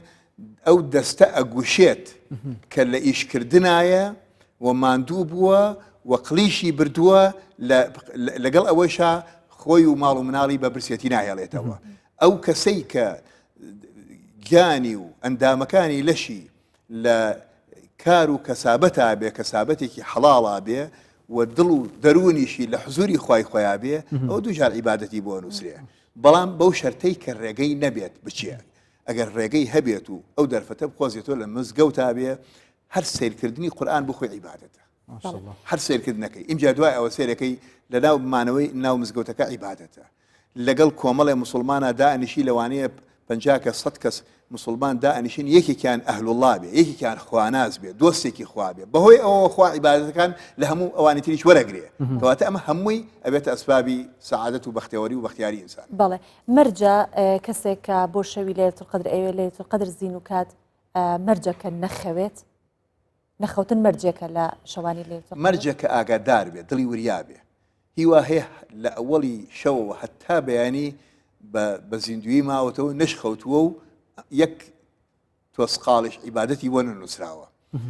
من بەبستم و کەسێکە عیبادەتەکە بەڵام ماندوو ئەبێت منیش عەرزم کردی هیوا هەیە لە سەرەتای شەویشەوە هەتا بەیانی ئەخەوێت و بە عیبادەتیش بۆیە نووسرێ یەکێک ئەمە حتا لە شەوەکانی تریشە نەک هەر لە شەوی قەدرا یەکێک بە دڵی وریاییەوە بە لە حزوری خوای خۆیان ئەو ئاەتانی کە پێویستە ئەو شایەتومانی کە پێویستە ئەو سوورەتانی کە پێغەمبەر صلی الله علیه و سلم باسی کردووە لە کاتی نووسنا ئینسان بڕوا بیخوێنێتەوە لەم حاڵەتە بەسەر ئەم حاڵەتەوە خەویشی لێ بکەوێت خەوەکەی هەتا بەیانی بە عیبادەت بۆیە نووسێ لە مزگەوت دانیشتووە و شەوی لەیلەتول قەدر ئەباتە سەر قورئانی خوێنەوە 3 جزء و 4 جزئی قورئان خوێندووە و نوێژی کردووە سەڵات تەسبیحی کردووە پاڵی ئاوەتەوە زۆر ناڕەحەتە خەویش ئەیباتەوە لەسەر ئەم زیکر و عیبادەتە خەویش ئەیباتەوە و خەویشی لێ ئەکەوێت هەتا بەیانی هەر بە عیبادەت بۆیە نووسێ بەڵامی تر ئەگەر یەکێک خۆی بپارێزێ و زیاتر خۆی بهێڵێتەوە بەوەی کە بە وریایی بمێنێتەوە طبعا ئەوە خێرەکەی زیاتر تمام يا شيخ أبا ما بحثا جرينجيا وان شفت فيروس كريش الله خده شمي بسلمان قبيل كت ليش أولية كدين وبطيبة تيجي بسم الله الرحمن الرحيم والفجر والليالي 10 والشفع والوتر يعني خدت مازنيا خوب وان ده شفت دي سينت خود جداهيات نف بين وان ده شفا و ده شفت كو خداي مازن بيسينت خارج چه كاتو زمان كان برای بەڕێز کات و زمانەکان هەرەوە نییە تەنها شەوی لەیلەتول قەدر پیرۆز بێ گەلێک لە شەوەکان بۆچی خواجە لە جەلالوه باسی ئەوە کردووە کۆمەڵە ساعەت هەیە کە ساعەتەکان عیبادەتیان تیا وەدوعا و نزایان تیا قبوڵە و دیاریشی نەکردووە بزەبەت کامیانە یەکیان ساعاتێکە لە ڕۆژی جومعایە بعضێکەڵەن لە سەرەتای وتارەکەیە بعضێکەڵەن لە بینی خوتبەکانایە بعضێکەن لە فڵان شوێنایە بۆچی بۆ ئەوەی کە ئینسان ئەهەمێتی پێ بدات شەوانی جمعەیە شەوانی قەدرە ڕۆژانی عەرەفەیە ئەمە هەمووی ئەم شوێنە پیرۆزانە ئەو دەشەوەی کە باسی ئەەکەی ئەم دەشەوی ئەخیرە ڕەمەزانە ئەمانە هەمویان هەر یەکە جێ ئەویتریان پڕ ناکاتەوە يعني خدي قالك فرصة يدوين عبد یەکەم باسکردنمان ئەوە بوو ئەم هەموو دەرفەتەی کە خوا بۆ ئێمەی ڕەخساندووە بۆ ئەوەی کە ئێمە ئەگەر لە یەکێکیانە نەمانتوانی بە هەلبی قۆزینەوە وەری بگرین لەوی تریانە و لەوی تریانە بەڵکو خوا فرسەتێکمان تیا ببینێتەوە خوا نایەوێ ئێمە بخاتە ناو جەهەنمەوە بەڵام نەفس و شەیطانی خۆمان بە هەموو توانایە ئێوێ ئەو منحە و خەڵاتە ڕەبانیە لە کیسی ئێمە بدا و ئێمە بخاتە تەنگەلانیەکەوە کە ئینسان بەرەو خواناسی نەڕوە جاري از بحثا نشان بكم چونكي قالك جرى او جهه جرينجيا ابو مسلمانا ام تشو بزانين كي شف ليله القدر قالك جرى حتى زانا بحث كان يعني الروناهيه وجدايه جبرهاتنا خارا ملائكتا يعني وال تشتكي ام زيدتر بزانين دلي مروفي مرتاح بتكون مروف يتوان شباب نشاني تايبتي هي او شو بيدنقا او شويك ابيات مثلا ببيانيانا او بيانيك ڕۆژ هەڵدێت ئەو تیشکەی وەکو پێویست وەکو ئەوانی تر ڕۆژەکانی تر نییە ئینجا ئینسان هەست بە ئارامی و ئەتمێنان و دەروونێکی صاف و ئاسوودەیەکی دڵ و دەروون ئەکا وەکو چۆن قورئانە فەرمێ ئەلا بذیکری الله تەطمئن القلوب تۆ لە مەجلیسێکی زیکر و عیبادەتدا دائەنیشی لە حزوری کۆمەڵێکا کە هەمویان خواناسن یا ئینسانێکی دڵگەرمن بۆ خواناسی دوای ئەوەی کە ئەچیت پێش ئەوەی کە بڕۆیتە ناوی زۆر بێتاقەتی ئەڵی چۆن تووشم هەبێ و چۆن ڕزگارم بێ و گورج هەڵسمە سەر پێ کاتێک کە ئەکەویتە ناو وەزعەکەوە نازانی چۆن داوا بکەی لەخوا کە هەر لەسەر ئەو حاڵەتە بمێنیتەوە ئەوەنە ئێتمئێنان و ئارامی و هێمنی ڕووی تێکات دیارە شەوی قەدر کە عیبادەت و خێرەکەی زیاترە ئارامی بۆ دڵی ئینسانیش یەکێکە لە بەڵگە و نیشانەکانی کە ئینسان هەستی پێەکە هەر خۆی هەستی پێەکە کە ئەم شەوە ئەو شەوە پیرۆزەیە ئەوە یەکێکە لە پیرۆزەکانی بۆ زۆر نیشانێتی دیشی هەیە. بەڵێ خواردن و خواردنەوە لە شەوانی قەدرا ئاساییە وەکو شوانتر ئاساییە بەڵام حیفە ئینسان کاتی خۆی فیڕۆبدا بە خواردن و خواردنەوە. پێغەمبەر صلی الله علیه و سلم فەرمێ کاتێک کە بەربانگەکرێتەوە خێرا بچن بەربانگتان بشکێنن. بۆچی؟ بۆ ئەوەی کە ئیتر تۆ ئامادە باشی وەربگری بۆ شەوەکە. و ئەش فەرمێ ئەخیرو السحورە، یعنی پارشە و دوا بخەن. بۆچی ئەفەرمێ دوای بخەن؟ یعنی لەو بەینا تۆ بتوانی بە تەنها بە خواردن و خواردن بەڵێ ئینسان ئەگەر ئاوێ بخواتەوە یا زۆر ناڕەحەت ببێ هیوا هەیە پێویستی بۆ هەیە کە تۆچە شتێ بخوا یاعتیادیە خۆ ناڵێ ئەمە شتێکی مباحە بەڵام حیفە تۆ بچی لەسەر گەنجینەیەک پڕی بێ لە زێر و ئاڵتون و گەوهەر و دڕ و مەرجان و ئەوانە ڕێو لێکەوت بێ ئمجاکە تورەکەکە پڕپەی لە خەڵوز و بێنیتە دەرەوە ئمجا چنگێکیش لەو یاقوت و مەرجانەیە بێنیتە دەرەوە هاتی دەرەوە هەر پەشیمانی. حیفە ئینسان ئەو هەموو غەزنەیەی دەست بکەوێت بێت خۆی مەشغوڵ کا بە شتێکی بەسیتەوە. خۆ من ناڵم دروست نییە بەڵام ئەمە بە حقیقەت ئینسان نابێت تەوسیە ئەوە بکا کە لەو شەوانە بیکا بە شەوی خواردن. يا شيخ تبحثوا هاتنا خارا ملائكتها كري يعني أوجب أمر خداي تنزل الملائكة والروح فيها ما بس بيتشي روح حضرتي جبرائيل حضرتي جبرائيل ملائكة كان هميان دين حضرتي جبرائيلش كسروكي ملائكة كاني خوايا خوي ديت خواره وخوا جل جلاله أو ده صلاتي بياو كإشرافي مسلمانان وسردانيان وتنان اللي نزيق بنويان بۆ ئەو کەسانی کە ئەهلی دڵن بە خزمەتیان ئەگەن ئەوانش کە ئەهلی دڵ نین ئەو ئارامی و هێمنیە هەستی پێەکەن و ئەتوانن لێرزی. يعني بس في شەوێدا ئەو هەمی پێک بەتێنێت خۆرە چ شەوێ دینینن هەموو شەوێک بەرەکەتی خوای دێتە خوارەوە. پیامبەر صلی الله علیه و سلم فەرمێ لە سولوسی ئەخیری شەوە سێیەکی ئەخیری شەو کێ داوایەکی هەیە با داوام لێ بکە کێ مەطلبێکی هەیە با پێم بڵێ با من بۆی جێبەجێ بکەم کێ هەیەی هەموو شتەکانە فەرمێ بەڵام ئەمەیان تایبەتمەندی زیاتری هەیە. معنای ئەوە نییە کە خوا جەل جەلاله تەنها لە شەوی قەدرا مەرحەبای خەڵکەکان نەخێر لە هەموو شەوەکانە لە هەموو ساتەکانە لە هەموو کاتەکانە دەرفەتی ئەوەت بۆ هەیە کە تۆ لە حوزوری خوای خۆتا ئاشتەوایی بکەی ڕێز و تەقدیری وەدابنەی و لە حوزوریان ڕابوەستی. بەڵام ئەم شەوانە گرنگیەکە و بایەخەکەی ئەوەیە خوا چرکە ساتێک بە ساڵێک بۆ حسابەکە ئەمە بس فيري يعني أفهمي ملائكة جبريل فاك وكي قوتي سر كرده وسروك همي ملائكة خدية تينا سر عردي وسر برشتيت كن طيب تيجي جبريل خداي ما ظن وي وقتي أو جيتي عسمانية كيانجي أول سر عرشية خوا جل جلاله اللي هيش كويا كانية أو كألين خوا باسي أو كأل خوا يتعرش يا أواني يعني قدرته الرحمة خوا الرحمة خوا لو شون نزيك بيتوا أينا خوا جل جلاله أقل لسر عرشا بيه وكو بعضك لسر قردان ومال ولا أنا كان وازن شون جسد وجسم بو خوا بالريالة دن أو نعوذ بالله إنسان هركسي أما باوري بيه هل لدين تلاشيه خوا جل جلاله بيوستي بيني خوا أم عرشيه دونا بيابوه بحبي حساباتي زمني دوێنێ یعنی ماوەیەک لەمە بەر پیا بووە ئەی خوا پێش ئەوەی کە ئەم عەرشە پیا بوو بێ لە کوێ بووە نا پێویستی بەمە نییە و ئەم عەرش و مەلەکوتەیە هیچی ناتوانێت خوا لە خۆیان جێ بکاتەوە. ئەمە کە باس ئەکرێت یعنی قودرەتی خوا دەسەڵاتی خوا ڕەحمی خوا میهرەبانی خوا سۆزی خوا بۆ ئەو خەڵکەیە ئەوە نزیک ئەکەوێتەوە لە بەندەکانی باش خوا فرمي ونحن أقرب إليه من حبل الوريد للرجي بنا جولته نزيك ترى باش للرجي بنا جولته نزيك ترى تو أمانة لأخوة نزيكي نا خو ناتواني لأخوة دور كويتوا بلان بشي أتواني لأخوة نزيك بكويتوا بم عبادته يعني تيجاشتنا قالك مسلمانة وصيا خلته تشكي أكيد بجن سيك شوي وكي خدتها عسمانية كي هر بنرد أفيا بعض كي هر زور بهلتي كوتون جابويا هر كسيك لبسبور بسبور وشارزاي شريعتي إسلام فرمايشتكاني خوا وبيغمري خوا نبيت اللي قدانا وبو آياتانا بو بتايبتي بعض مسائل مشتبهات هي يعني جيجي شبهه وقمانا خلقي كي نزان تایە بەرەو گومڕایی و سەرگەردانی ئەبێت و خەڵکێکیش هەیە لێزانن ئەیانەوەکو شەیتان بچن ئەو مەسئلانە بێن بەرژەوەندیت خوب کار بۆ مەبەستێک بۆ هەدەفێکی خۆیان یا بۆ تەفرەقە دروستکردن لە بینی مسلمانانە لەبەرەوە ئومێدم وایە کە ئینشاڵڵا و خەڵکێت تێبگا خوا جەل جەلالوهو پێویستی بە شوێن و مەکان و زەمان و کەس و دەسەڵات و ئەمانە نییە ئەم شتانەی کە بەکاری هێنێ کە باسی ئەوە کاڵێ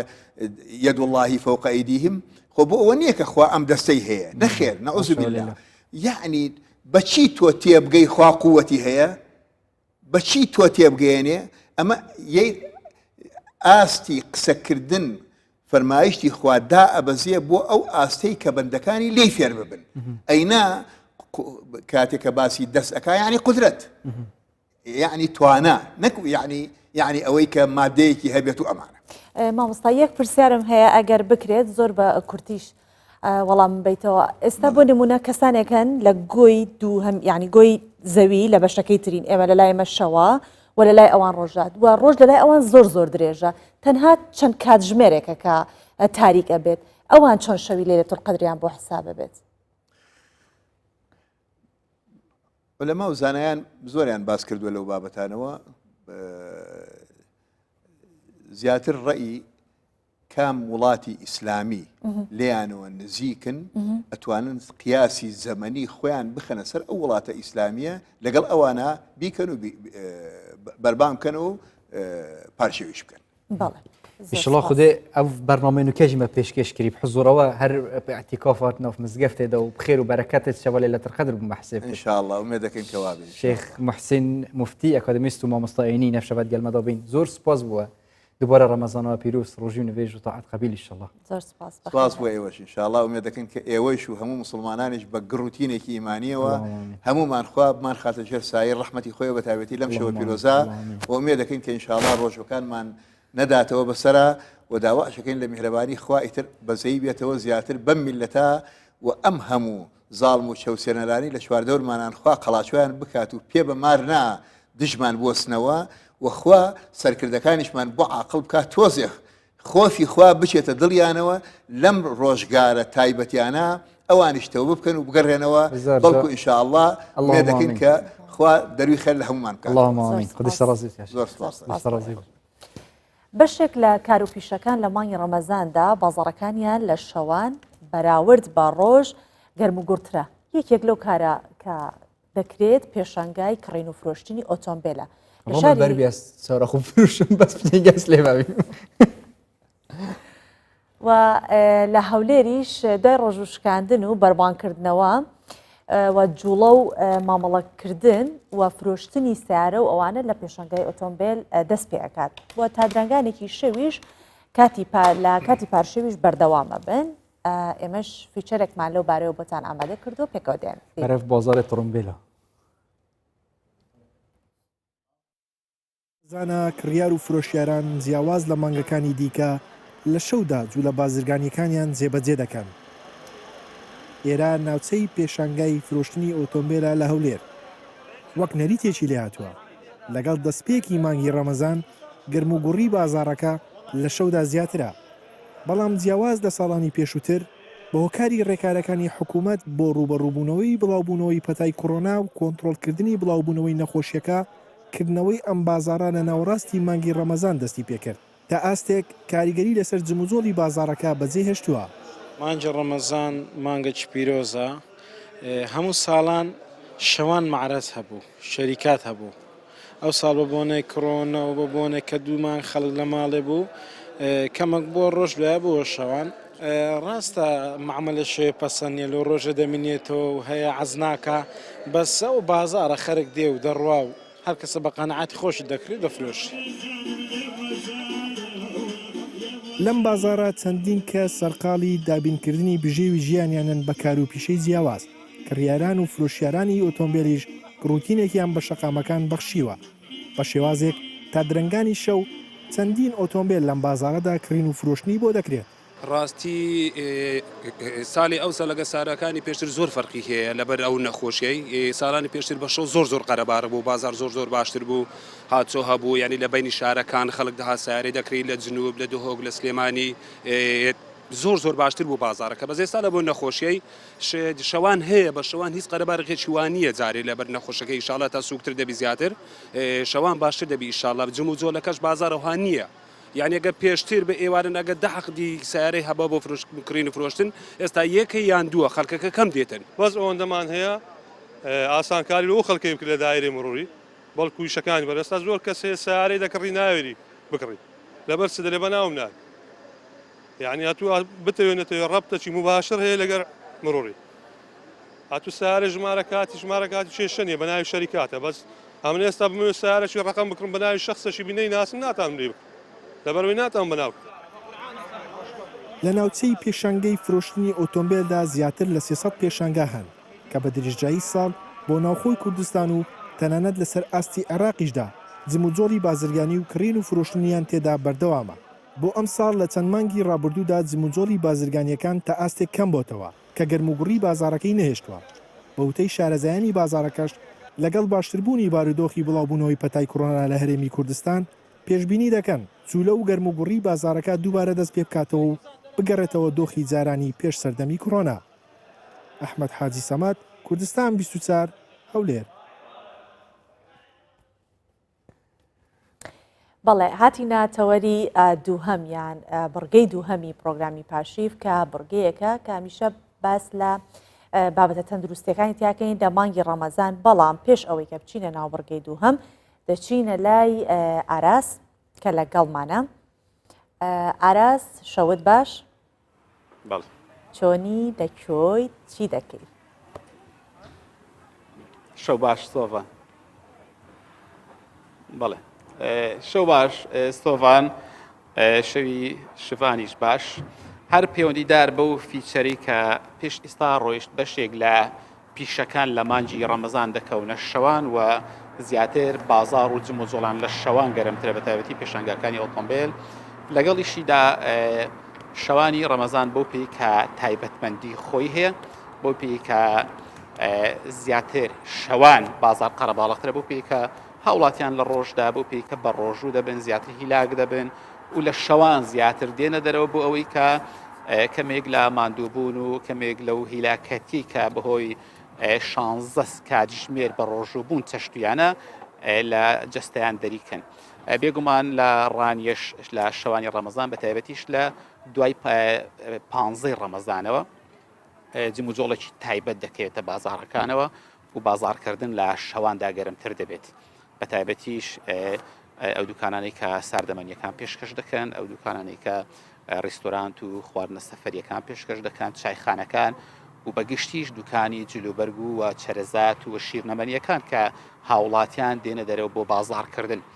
ئێمە ئێستا لە ناوجەرگی بازاری ڕانیین بێگومان هێشتا بەشێک لە پیشەوەرەکان هەر لە ناو بازار ماون. ئەگەر ڕێسا یارمەتیم بدات بەشێک لەو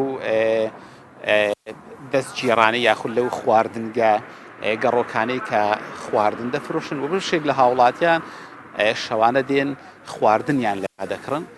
بۆ نمونە کەبابخانەکان و ئەوانەی کە خواردنە خێراکان دەفرۆشن و چایخانەکان ئەوانە بەشێک لە هاوڵاتیان کە بە ڕۆژوو دەبن تا نزیکی پارشێو دێن لێرە دەمێنەوە لێرە نان دەخۆن و چای دەخۆن و پارشێوی خوان هەر لێرە دەکەن. شەوانی ڕەمەزان دەکرێت بڵێن بۆ پێیکە پێشتر ئاماژەم پێکرد تایبەتمەندی خۆی هەیە زیاتر بازارکردن لە دوای 15 ڕەمەزانەوە دەست پێ دەکات و تا درەنگانی شەو هاوڵاتیان لە بازار دەمێنەوە دەکرێت بڵێم تایبەتمەندیەکە لەوەدا کە بازارکردن تا ڕادێک بازارکردنیی خێزانیە کەمتر ئافرەتان بەجیا یاخۆت پیاوان بەجیا دێنە دەرەوە زیاتر بە شێوەی خێزانی دێنە دەرەوە بۆ پێیکە دەیانێت پێداویستیەکانی ڕۆژی جەژن بکڕن و شیرنەمەنیەکان شەرەزاد و جلوبەرگ هەم بۆ گەورە و هەم بۆ منداڵانیش بەرگ دروەکان تا درەنگانی شەو دەمێنەوە بازار تا بەرەو کۆتاییەکانی مانجی ڕەمەزان بڕۆین بێگومان قەرەباڵغتر دەبێت بۆ پێیکە ئەم شەو شەوی لەیلەتەڵ قەدریشە بازار و هاتنە دەرەوە زیاتر بووە و مزگەوتەکان بە پێی ئەو ڕێنمایانەی کە پێشتر وەزارەتی تەندروستی بۆکردنەوەی مزگەوتەکان ئاماژەی پێدا بێگومان مزگەوتەکان کراونەتەوە بە لە بەرچاوگرتنی ڕێنمایە تەندروستیەکان و تا بەربانگ دەکرێت بڵێن تا پارشێ و هاوڵاتیان لە دەرەوە دەمێنەوە و پێداویستەکانی خوانداوین دەکەن و دواتر تا بەرەو کاتژمێر 3 بڕۆین بەرەبەرە بازار چۆڵ دەبێت بێگومان. بەڵێ ئاراز زۆر سپاس دەکەین کە لەگەڵمان بووی بەڵام من لە جاتی تۆ بە مادەم ئەڵێ لە دوای 15 ڕەمەزانەوە بازارکردن دەست پێکات بە تایبەتی خێزانەکانە چن بۆ بازار یەک جای لە جای تۆ خۆم نەجاتەدا و ماڵەوەم ئەهێنا بازارەکانە کرد توش لەگەڵ ئێمە بوویت و کۆتاییت پێیانە هەم بە تیرە دوونیشان ئەیکەی بەتەمای بیان بێ بۆ بازارە گەروان نەبێ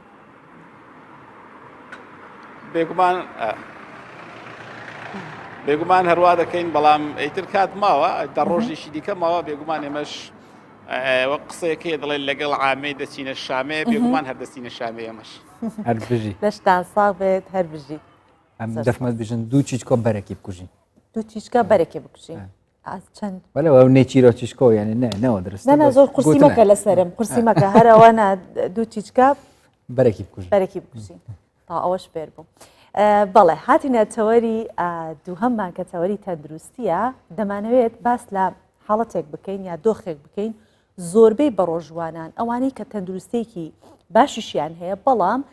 لە کاتی بە ڕۆژووبوونە هەست بەو حاڵەتە دەکرێت کە ئەویش سەر ئێشەیە یاخود پێشوەیکە دکتۆر بێتە ناو ستۆدیۆ یان لە کاتی پیچەر و ئەوانەیە بووین وتم شەقیقەوتی نەمەڵە شەقیقە بڵێ سەر ئێشە بەستم دکتۆر تانەڵی شەقیقە کەس ڕەحمە پێ ناکەوێ بڵێ شەقیقەمە یڵا اینجا ئەڵەن ئاگونا حەبا دانیشە زۆر ئیش نەکات بۆیە ئەمانوێ زیاتر باس لە سەر ئێشە بکەین باس لە شەقیقە بکەین لەگەڵ دکتۆر شاخەوان محەممەد کاپزیشی پسپۆری مێشک و دەمارەکانە بەخێر هاتن تەکەین بە ناو ستۆدیۆ و ڕەمەزانی گەلێک بخێر هاتی و ڕەمەزانەوە پیرۆز هەر تەندروست باش بنیشە بەخێر هاتی جا دکتۆر ئەو کاتێک ئێمە هێشتا نەچبوونە پەخشە و لە لای خەڵک نەبووتم دکتۆر سەر ئێشە وتت نە هەر شەقیقەمانی زۆر جۆرمان هەیە پێمان بڵێ جۆرەکانی سەر ئێشە چین و کامانن بەڵێ سەرەتا بە ناوێخوا سەر ئێشە نەخۆشی نییە بەڵکو دەرهاویشتەیە بەشێکە لە نەخۆشی کە زۆربەی هەرە زۆرمان توشمان دەبێت لە کاتێک لە کاتەکانی ژیانماندا سەرێشە بریتە لەو ئازارەی کە لەسەر یا لە ملڕدا ڕوو دەدات کاتەکەی دیار نییە بۆ نمونە لەوەیە چەند چرکەیەک بێ چەند خولەکێک بێ یا چەند سەعاتێک بێ یا چەند کاتژمێرێک یا چەند ڕۆژێک بخایانێت ڕێکخراوی تەندروستی جیهانی دەڵێ زیاتر لە نیوەی پێگەیشتوان ساڵانە جارێک ژانە سەر دەگرن بەلای کەمەوە لەوانەیە زیاتریش بیگرن بەڵام زیاتر لە نیوە لەوەیە کێشەشیان نەبێت کێشەی تەندروستیشان نەبێ بەڵام ژانە سەر هەردەگرن ژانە سەر دوو زۆری هەیە ژانە سەری سەرەتاییمان هەیە پرایمەری پێی دەڵێن کە هۆکارەکانی بریتین لەو کێشە لەو شوێنانەدا هەیە لە مێش لەسەر یا لە مل کە لە بۆ ئازار هەستیارن سێنسەتڤن بۆ نمونە بۆڕی خوێنەکان بۆ نمونە ماسوولکەکان بۆ نمونە دەمارەکان یا پەردەی دەوری دەماغ ئەوانە پرایمەریان پێ دەڵێن واتە هیچ هۆکارێشترمان نییە هەنە هۆکارێک نە کێشەیەکتر نییە بەڵام تووشی ژانە سەر دەبێت ئەوانش چەند زۆرێکن لە هەمویان باوتر بریتە لە گرژە ژانە سەر گرژە ژانە سەر زۆربەی هەرە زۆرمان گرتومانە بە تایبەت دوای نیوەڕۆیان دوای ماندوو بوون دوای هیلاچی یان دوای بیرکردنەوەیەکی زۆر یان عەسەبی بوون یان مێشک ماندوو بوون دوای نیوەڕۆیان عەسر دەیگری تا ئێوارە تا ئیسراحەتێک دەکەی تا شتێک دەخۆی تا لەوانەیە هەندێک زار پێویستت بە چارەسەر بێ ئەو کات بەدەی زۆربەی هەرە زۆرمان ئەوەمان گرتووە وەکو شتێکی قورس لەسەر سەرت هەستی پێ دەکەی وەکو تەوقێک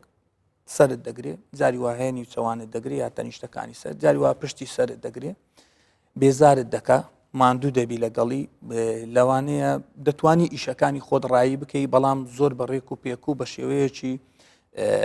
ئەندازی جوان ناتوانێت بیکەی لەوانەیە هەندێک جار نەتوانی ئیشەکانیشت بکەی ئەگەر لێت دووبارە بۆ نمونە لەوانەیە هەموو ڕۆژ بیگری ئەمڕۆ بەیانی دوو بەیانی ئەو کات کاریگەری دەبی لەسەر ئیشی ڕۆژانەشت بە تایبەت کاتی ئێواران زیاتر دەیگری چونکە خۆی مرۆڤ کە لە خەو هەڵدەستێ بەیانیان مێشکی سافە ماندووبوونی نییە بیرکردنەوەی نییە کەمە ئەگەر هەرشی بێ بەڵام کاتێک کە دەچێتە ناو ژیانی ڕۆژانە و بەردەوام دەبێت لە ئیش و کارەکانی خەم و خەفەت و بیرکردنەوە و کێشە دروستکردنەکان وا دەکات دەمارەکانی ماندوو بێ تووشی ژانە سەر دەبێت ئەوە باوترین زۆری ژانەسەری سەرەتاییە دووەم لەوان بریتە لە شەقەسەر یا شەقیقا یا مایگرین ئەوەیان هەموو کەس نایگرێ زۆربەی کەس نایگرێ هەندێکمان هەیە پەیوەندی بە نەخۆشی یان گوازراوەیە بۆن لە دایکان و باوکان و لە خزمەکان دەگوازرێتەوە هەندێکیشمان هەیە ناخۆی دەیگرێ ئەویش دوو جۆری سەرەکی هەیە زۆرێکمان هەیە زۆربەی زۆریان وان کە بریتێ لەوەی یەک لا ژانە سەر دەگرێت یەک لا سەری دەگرێت لەوەیە بیداتەوە ناوچاوی یا لوتی یا پشتی سەری لایەکی دەیگرێ شەرت نییە هەموو جار هەر یەک لا بێ ینی بۆ من هەموو جار یەک لا بێ یا لای ڕاست بێ لەوانەیە جاری وایە لای ڕاستە جاری وایە لای چەپە چەند نیشانەیەشتری لەگەڵدا هەیە کە نەخۆشەکە بێزار دەکات بۆ نمونە دڵ هەڵچوون یا ڕشانەوەی لەگەڵدا دەبێت لە هەندێک لە جارەکان یا توانای نابێت سەیری ڕۆناچی و شتی وا بکە ناتوانێت بچێتە دەرەوە ناتوانێت بچێتە بەرهەتاو ناتوانێت بچێتە کاروباری خۆی بکە بە دەنگە دەنگ و گارەگار و شتی وە ئیزعاز دەبێت بە بۆنکردن بۆ ئەو هەستانەی کە لەسەردان بە بینین بە بۆنکردن بە دەنجی بەرز بەوانە زیاتر ژانەسەرەکەی زیاد دەبێت بەڵام جیاوازی شەقەسەر چییە لەگەڵ گژە ژانەسەر لە شەقەسەردا تەسیریەک یاخود زۆر کاریگەری دەکاتە سەر کاروباری ڕۆژانە بۆ نمونە لەوەیە هەر بکەوی لە ماڵ نەتوانی کاروباری خۆی بکە و کاتی شەقەسەریش جیاوازە لە کاتی گژە ژانەسەر کاتی شەقەسەر بە تایبەت زۆربەی زۆری بەیانیانە بەیانیان کە دەچێت سەرکار ئەگە ژانەسەرت هەبێ ناتوانێت کارەکەت بکەیت بەڵام خۆشبەختانە شەقەسەر کەمترە ڕێژەکەی لە گژە ژانەسەر ئەوە یەک و دووەمیشیان ئەوانەی کە دەیگرن ینی هەموو ڕۆژ نییە لەوانەیە بۆ نمونە ئافرەتان لەگەڵ سووری مانگانەیان چەند ڕۆژێک پێش ئەو یا چەند ڕۆژێک دوای ئەو بەهۆی گۆڕانی هۆرمۆناتیانەوە بیگرن یا ئەوانەی کە دەیگرن بۆ نمونە هەفتەی زارێکە یا دە ڕۆژ زارێکە یا مانجی زارێکە لە سەرەتادا کە دەیگرێ ماوەکەی زۆرە بۆ نە 2 مانگ جارێ دەیگرێت 3 مانگ جارێک ئەو شەقەسەرە دەگڵێ بەڵام لەگەڵ تێپەڕبوونی کات زوو دەیگرێ بۆ نمونە نەخۆشی وا هەیە هەموو هەفتەی 2 ڕۆژ 3 ڕۆژ ژانەسەری هەیە و دەکەوێ و ئیسراحەتی نابێ باش دکتور ئەم جارێ بەحسێ زیدەترین یعنی باوترین هۆکارێ سەر ئێشێ بۆ نمونە کابراێک دەبێت وڵە ئەڤروم بە چانەڤە خواریە سەرێ منێت دێشت ئێک دەبێت ئەس ئەڤرو گەلەکنە نووستی مەسەرێ منێت دێشت چ تشتێک وەل مرۆڤیت کە بزیزی سەرێ مرۆڤی بێشت و مرۆڤ خۆشێ دیر بێخە تەمامی دا سەرێ مرۆڤی ڕەحات بێت بەڵێ بەنسبەت ڕەمەزان باسی بکەین ئەو هۆکارانەی کە دەبنە هۆی ژانەسەر بە تایبەتی لە چەند ڕۆژی سەرەتای ڕەمەزاندا یەکەمیان کەم خواردنەوەی ئاو لەبەرەوەی بە ڕۆژوو دەبی کە بە ڕۆژوو دەبی ئاو خواردنەوە مەمنوع دەکرێت لەو ناتوانانی ئابخۆیەوە ئەو کاتە هەموو لاشەی ئینسان تووشی وشک بوونەوە دەبێت یەک لەو بەشانەش کە زۆر هەستیارە لە بە وشک بوونەوە مێشتی مرۆڤە کە تووشی وشک بوونەوە بوو تووشی ژانەسەری دەکات ئەوە یەک لە کێشەکانە لەبەر ئەوە باشتر وایە مرۆڤ کە ئیفتاری کردەوە و نانی خوارد ئەوەندە زۆر نان نەخوا کە دوای نەتوانێت ئاو بخوا ئاو خواردنەوە هەر سەعاتی جارێک سەعات و نیوی جارێک بەرداغێک ئاو بخواتەوە نە زۆر سارد بێ نە زۆر گەرم بێت تاوەکو باڵانسی خوێنی ڕێک بکەوێتەوە لە وشک بوونەوە دوور بکەوێتەوە هۆکاری دووەم بریتێ لە دابەزین ڕێژەی شەکرە لە خوێن لەبەرەوەی بە ڕۆژوو دەبین و نزیکەی 15 ساعت 15 تا 16 ساعت ئێستانەکە بە ڕۆژوو دەبین 15-16 کاتژمێر بێگومان ڕێژەی شەکرێدا دەبەزێ بە تایبەتی دوای نیوەڕۆ لە کاتی عەسرەوە ئەو کات هەست بە ماندووبوون دەکەی هەست بێ بێتاقەتی دەکەی هەست بە بێزاری دەکەی لە ژانەسەر دەگری چەند ڕۆژی یەکەم وای دوای ڕادەی لەگەڵی ئەوەش بریتێ لە دابەزینی ڕێژەی شەکرە لە خوێن کە تووشی ژانەسەرت دەکات سێم هۆکار دابەزینی ڕێژەی کافاینە لە خوێن خەڵکی ئێمە وا باوە چای یا قاوە یا نسکافیە ئەو شتانە زۆر دەخواتەوە کە دەیخواتەوە ڕێژەی کافاینی بەرزە و دەمارە خانەکانی مێشک لەگەر ئەو ڕێژە بەرزە ڕاهاتون کە تۆ دێی لە بەیانی سەعات بۆ نمونە کاتژمێر 3:30 بەیانی تا هەفتی ئێوارە هیچ کافاینێک ناخۆیتەوە دەمارەکانت بێزار دەبن توانای نزمبوونەوەی ڕێژەی کافاینیان نابێت لەبەر ئەوە باشترین ڕێگا ئەوایە یا 10 ڕۆژ 2 هەفتە پێش هاتنی ڕەمەزان ئەو خواردنانەی کە کافاینیان تێدایە کەمیان کەیەوە بۆ نمونە چای بۆ نمونە قاوە نسکافێ یا نەستەلە و ئەو شتانە کەمیان کەیەوە بۆی دەمارەخانەکان ڕابێ لەگە ڕێژەکەمەکە یاخود دەگەر ناتوانی دەبێت لە کاتی پارشێوکردنە چایە یا دوو چای خست یا قاوەیەکی خست بخۆیتەوە بۆی ڕێژەی کافاینەکەت بەو ڕێژێ بمێنێتەوە تا دەمارەخانەکانت پێوەی بێزار نەبن. هۆکارێکی تر بریتە لە تێکچوونی خەو زۆر گەرینگە. خۆتان دەزان ڕەمەزانان لەبەر پاشێوکردنەوە دەبێ هەڵسی نوێژی بەیانی کە خەوەکە تێک دەسێ ینی باڵانسی خەو تێک دەسێت کە باڵانسی خەو تێک چوو دەمارەخانەکان بە تایبەت ئەوانەی کە بەیانیان ئەرچیان هەیە و دەوامیان هەیە ڕێژەی خەوەکەیان باش نابێت کە ڕێژەی خەوی باش نابێ دەمارەکان ئازاریان پێدەگا و بەرگەی ئەو کەم خەویە ناگرن لەبەر ئەوەیە زوو تووشی ژانە سەر دەبێت. ئەو هۆکارانە زۆربەی زۆری هۆکارەکانن. ژانەسەرێکمان هەیە دوای ڕۆژوشکاندن. ڕاستەوخۆ دوای ڕۆژوشکاندن زۆربەی خەڵک کەس پێدەکا تووشی ژانەسەر و ماندووبوونێک دەبێت. ئەوە بریتە لە دابەزینی ڕێژەی شەکرە. بۆیە باشتر وایە لەگەڵ ڕۆژوشکاندن یەکسەر خواردنی زۆر نەخۆی. چکەگە خواردنەکە زۆر خوارد ئەم خواردن شێستا هەرز نەکراوە ڕێژەکی زۆری ئەنسۆلین دەردەدرێ وا دەکە ئەو شەکرەی کە لە خوێنیشتە بۆ ئەوەش دابەزێتن کە دابەزی تووشی ژانەسەرێک دەبێت. بۆیە باشتر وایە بە شتێکی شیرین ڕۆژوەکەت بشتێنی و چەند خولەکێک بوەستی نوێژ دەکەی یا دوعا دەکەی یا شتێک دەکەی دوای ئەوە خواردنە سەرچەکە دەست پێ بکەیت. زۆر چاکە. دکتۆر ئەوانەی کە سەرئێشەیەکی بەردەوامیان هەیە شەقیقەیان هەیە لە 120 بۆ 30 لە نێوان 6 خولەک تاوەکو 6 خولەک ئاورایان هەیە سەرەتاکەی. چۆن بتوانن با ڕوونتری کەمەوە لەبەر بینەرانکە ئاورا نیشانەیەکە بۆ سەرئێشەکە وایە چی بکەین کە زانیمان ئاورا دەستی پێ کرد یەکسەر ڕێگری بکەین نهێڵین ئەو سەرئێشە توونەما توش ببێت. وەک باسم کرد لە سەرەتادا شەقەسەر یا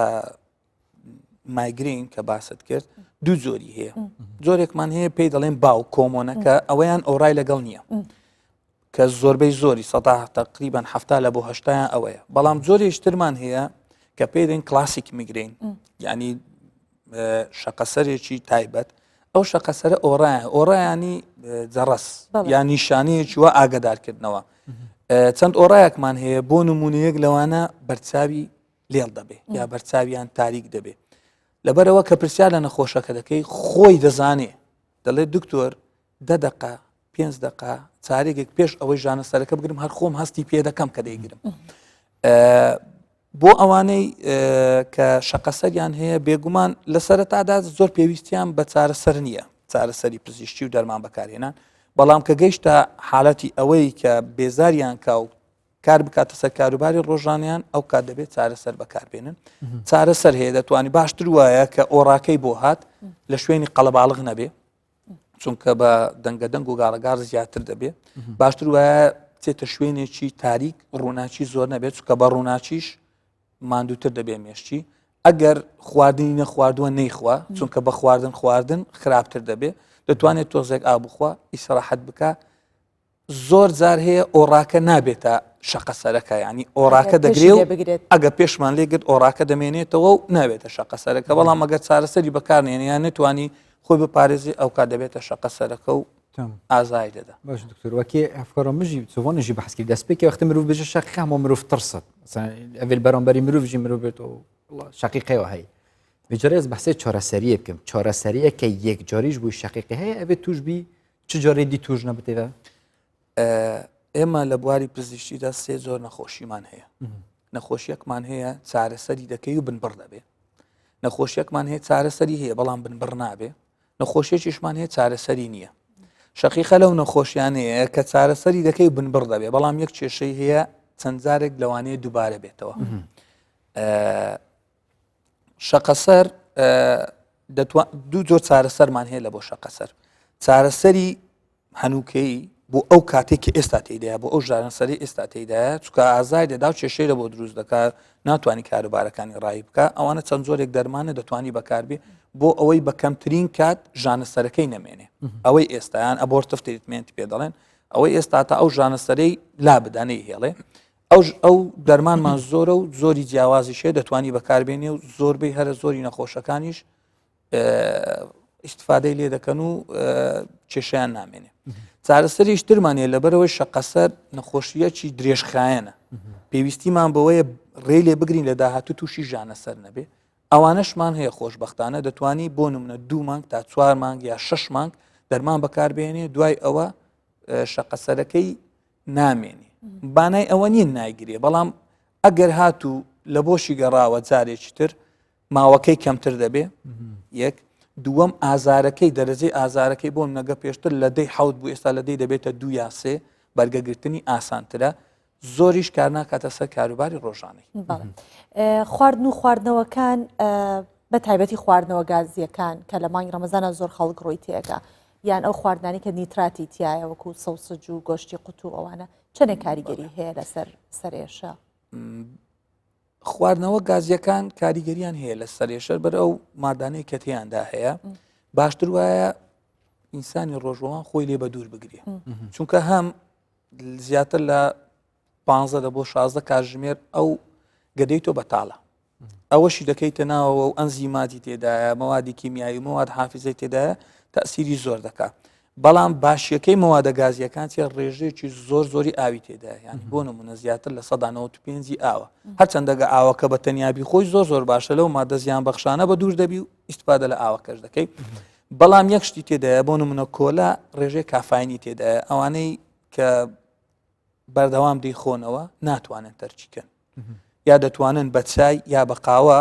جێی بگرنەوە ئەگەریش نادەتوانن بیخۆنەوە بەڵام بە ڕێژەیەکی کەمتر چونکە مادەی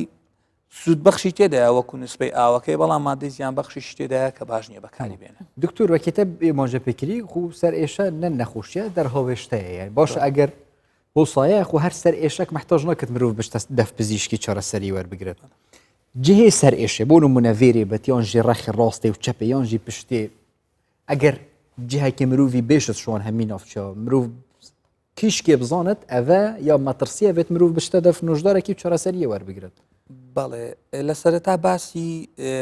باسم کرد دوو زۆر ژانە سەرمان هەیە ژانە سەری سەرەتایی کە بریتین لە گژە ژانە سەر و شەقە سەر و ئەوانە بەڵام ژانە سەری دووەمیمان هەیە ژانە سەری دووەمی ئەوانە کێشن کێشەکە لە چدایە کێشەیەکمان هەیە دەیکاتە ژانە سەر بۆ نمونە ژانە سەر لەوانەیە هەومان ژانە سەرمان گرت بێ و ژانە سەریی ئاسایی گژە ژانە سەر بەڵام ژانە سەر هەیە کە بریتێ لە گرێ لە دەماغ ئەوەش هەر بە ژانە سەر دێ چۆن بزانین ئەو ژانە سەرە کێشەمان لە بۆ دروست دەکات پێویستی بە چاودێری پزیشکی هەیە بەڵام ئەو ژانە سەریان پێویستی پێ نیە ئەگەر ژانە سەر خۆی لە خۆیدا بەتەنیا بوو ئەو سیفاتانە بۆ نمونە ئاسران دەیگری یاسایەکی پزیشکیمان هەیە هەر ژانە سەرێک لە 2 ساڵ زیاتر بوو کێشە نییە ئەوە یەک دووەم ژانە سەری شەقەسەر دیارە ینی بۆ نمونە لایە چیرێشەیان دێزاریداتە لایەکەیتە دەرهاچوونە بەڵام ژانە سەرێکمان هەیە پێی دەڵێن ژانە سەری بەرزبوونەوەی پەستانی ناومێشک ئەوەیان بە کێشەیە بۆ نمونە لەوەیە گرێ لە مێشکی ئینساندا هەبێ بۆ نمونە لەوەیە ئەو ئاوەی کە لە دەوری بێشکدا هەیە شوێنی ئێشانەکەی سەر زۆر گرنگ نییە بەڵام ئەو نیشانانەی کە لەگەڵیدان ئەوانە گرنگە بۆ نمونە لێڵبوونی بەرچاو لە گەژانە سەر ئەوەمانای ئەوەیە پەستانی ناوش سەر بەرز بوویتەوە یا دڵ هەڵچوون یا کەم خەوی بۆ نمونە لە خەو هەڵت بستێنێ هەر ژانە سەرێک لە خەو هەڵت بستێنێ پێویستە بچیتە لای دکتۆری پسپۆر ڕاستە ژانە سەری شەقەسەر یەک لەو ژانسەرانەیە لە خەو هەڵدەستێنێ بەڵام ئەوە لەوەیە بەرزبوونەوەی پەستانی ناو مێشک بێ لەوانەیە گرێ لە مێشکە بێ لەوان بۆ نمونە ژانە سەرمان هەیە بەهۆی خوێنبەربوونی ناو مێشکەوەیە ژانە سەر هەر ژانە سەرێک زۆر بە تیژی هات لە بۆ ئینسان دەبێت پێویستە دکتۆر ببینێ باشتر وایە هەر ژانە سەرێکت هەبوو لە سەرەتادا پزیشکی پسپۆر ببینی ئەگەر کێشەت نەبوو پزیشکەکە دڵنیا دەکاتەوە کەوا کێشەت نییە و ئەگەر پێویست بە چارەسەری پزیشکی بکە ئەگەنا بەس بەڕێنماییەکان خۆی چاک دەبێت. دەستخۆش زۆر سپاس دەکەین دکتۆر بۆ وەڵامی ئەو پرسیارانەی کە لە لای ئێمەش گرنگ بوو وە لە لای بیرەناریش گرنگە زۆر سپاس دیری هەمینە خوشە بنیشڵ دکتۆر مەمنون. باڵێ دەچینە لای ئەم بابەتەمان کە ئیبراهیم یاسینە هاوڵاتیەکی گوندی شیلەی ژیریە لە شارەدەی چەمانکێ کاسەر بە شارۆچکەی ئامێدیە ماوەی 35 ساڵە کاری ئاژەڵداری و بەخێوکردنی مانگا دەکات و ئێستا کە لە مانگی ڕەمەزاندایە و بە ڕۆژوو دەبێت ئەو لە کاری گاوداری بەردەوامە و دەشڵێت هەرچەندە لە ڕەمەزاندا کارەکەی زۆر قورستر بووە و زیاتریش هیلاک بووە بەڵام هیچ کاتێک دەستبەرداری کارەکەی نابێت دەچینە ئامێدی بۆ ئەو شارۆچکەیە کەمانکێ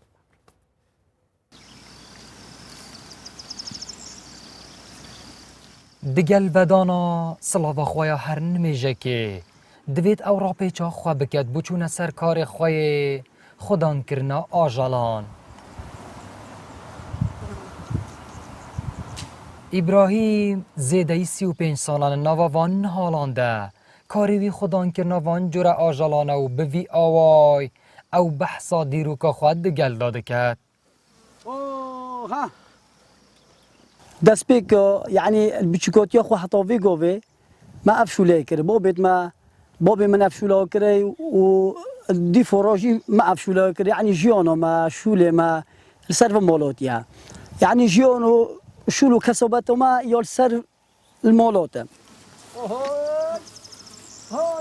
کو اگرچه او یه پروژه و تهناتیه لسر لیوینی برونی هبونا خویان نشان دایی لیوکه او داد دیار کرن قدر جاناوی یا کتی دگل وی کاری داو به هر آوه که هبید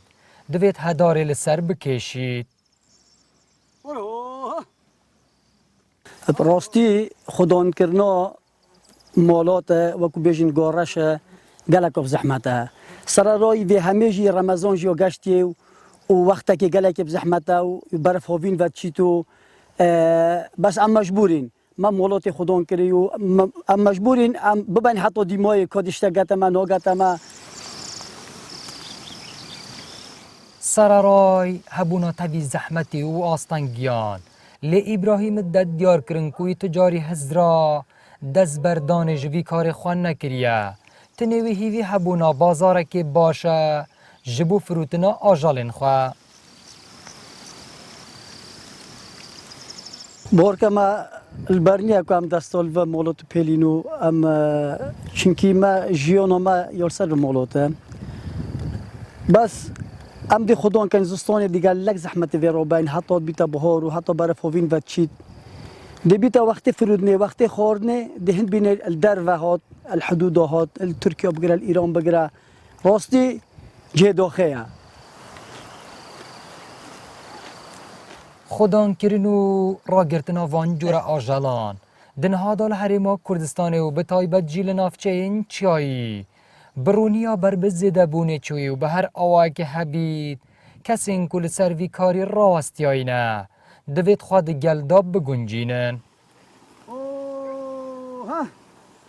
آری حسین کردستان 24 گنده شیلا جیریل ناحیه چمان که شیفا افشافه جهات پیشکش کردن دنگ من چون نزاش مسئله دنگ من زکی بچه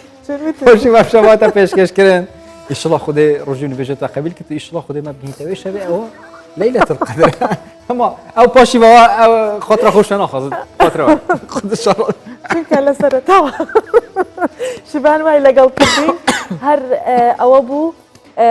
اویس شته بلاتي صوبان تو طايك يعملتم تو طايك دنگشي گیر على وكاته بلام منش بيتان عليهم ان شاء الله شوي بر خير وبركات وان شاء الله امشوا يكك بلو شواني ك بمان حساب لشواني ليله القدر و تاس بينه تا پرشوي كتير بخاطر اسبرين خاطر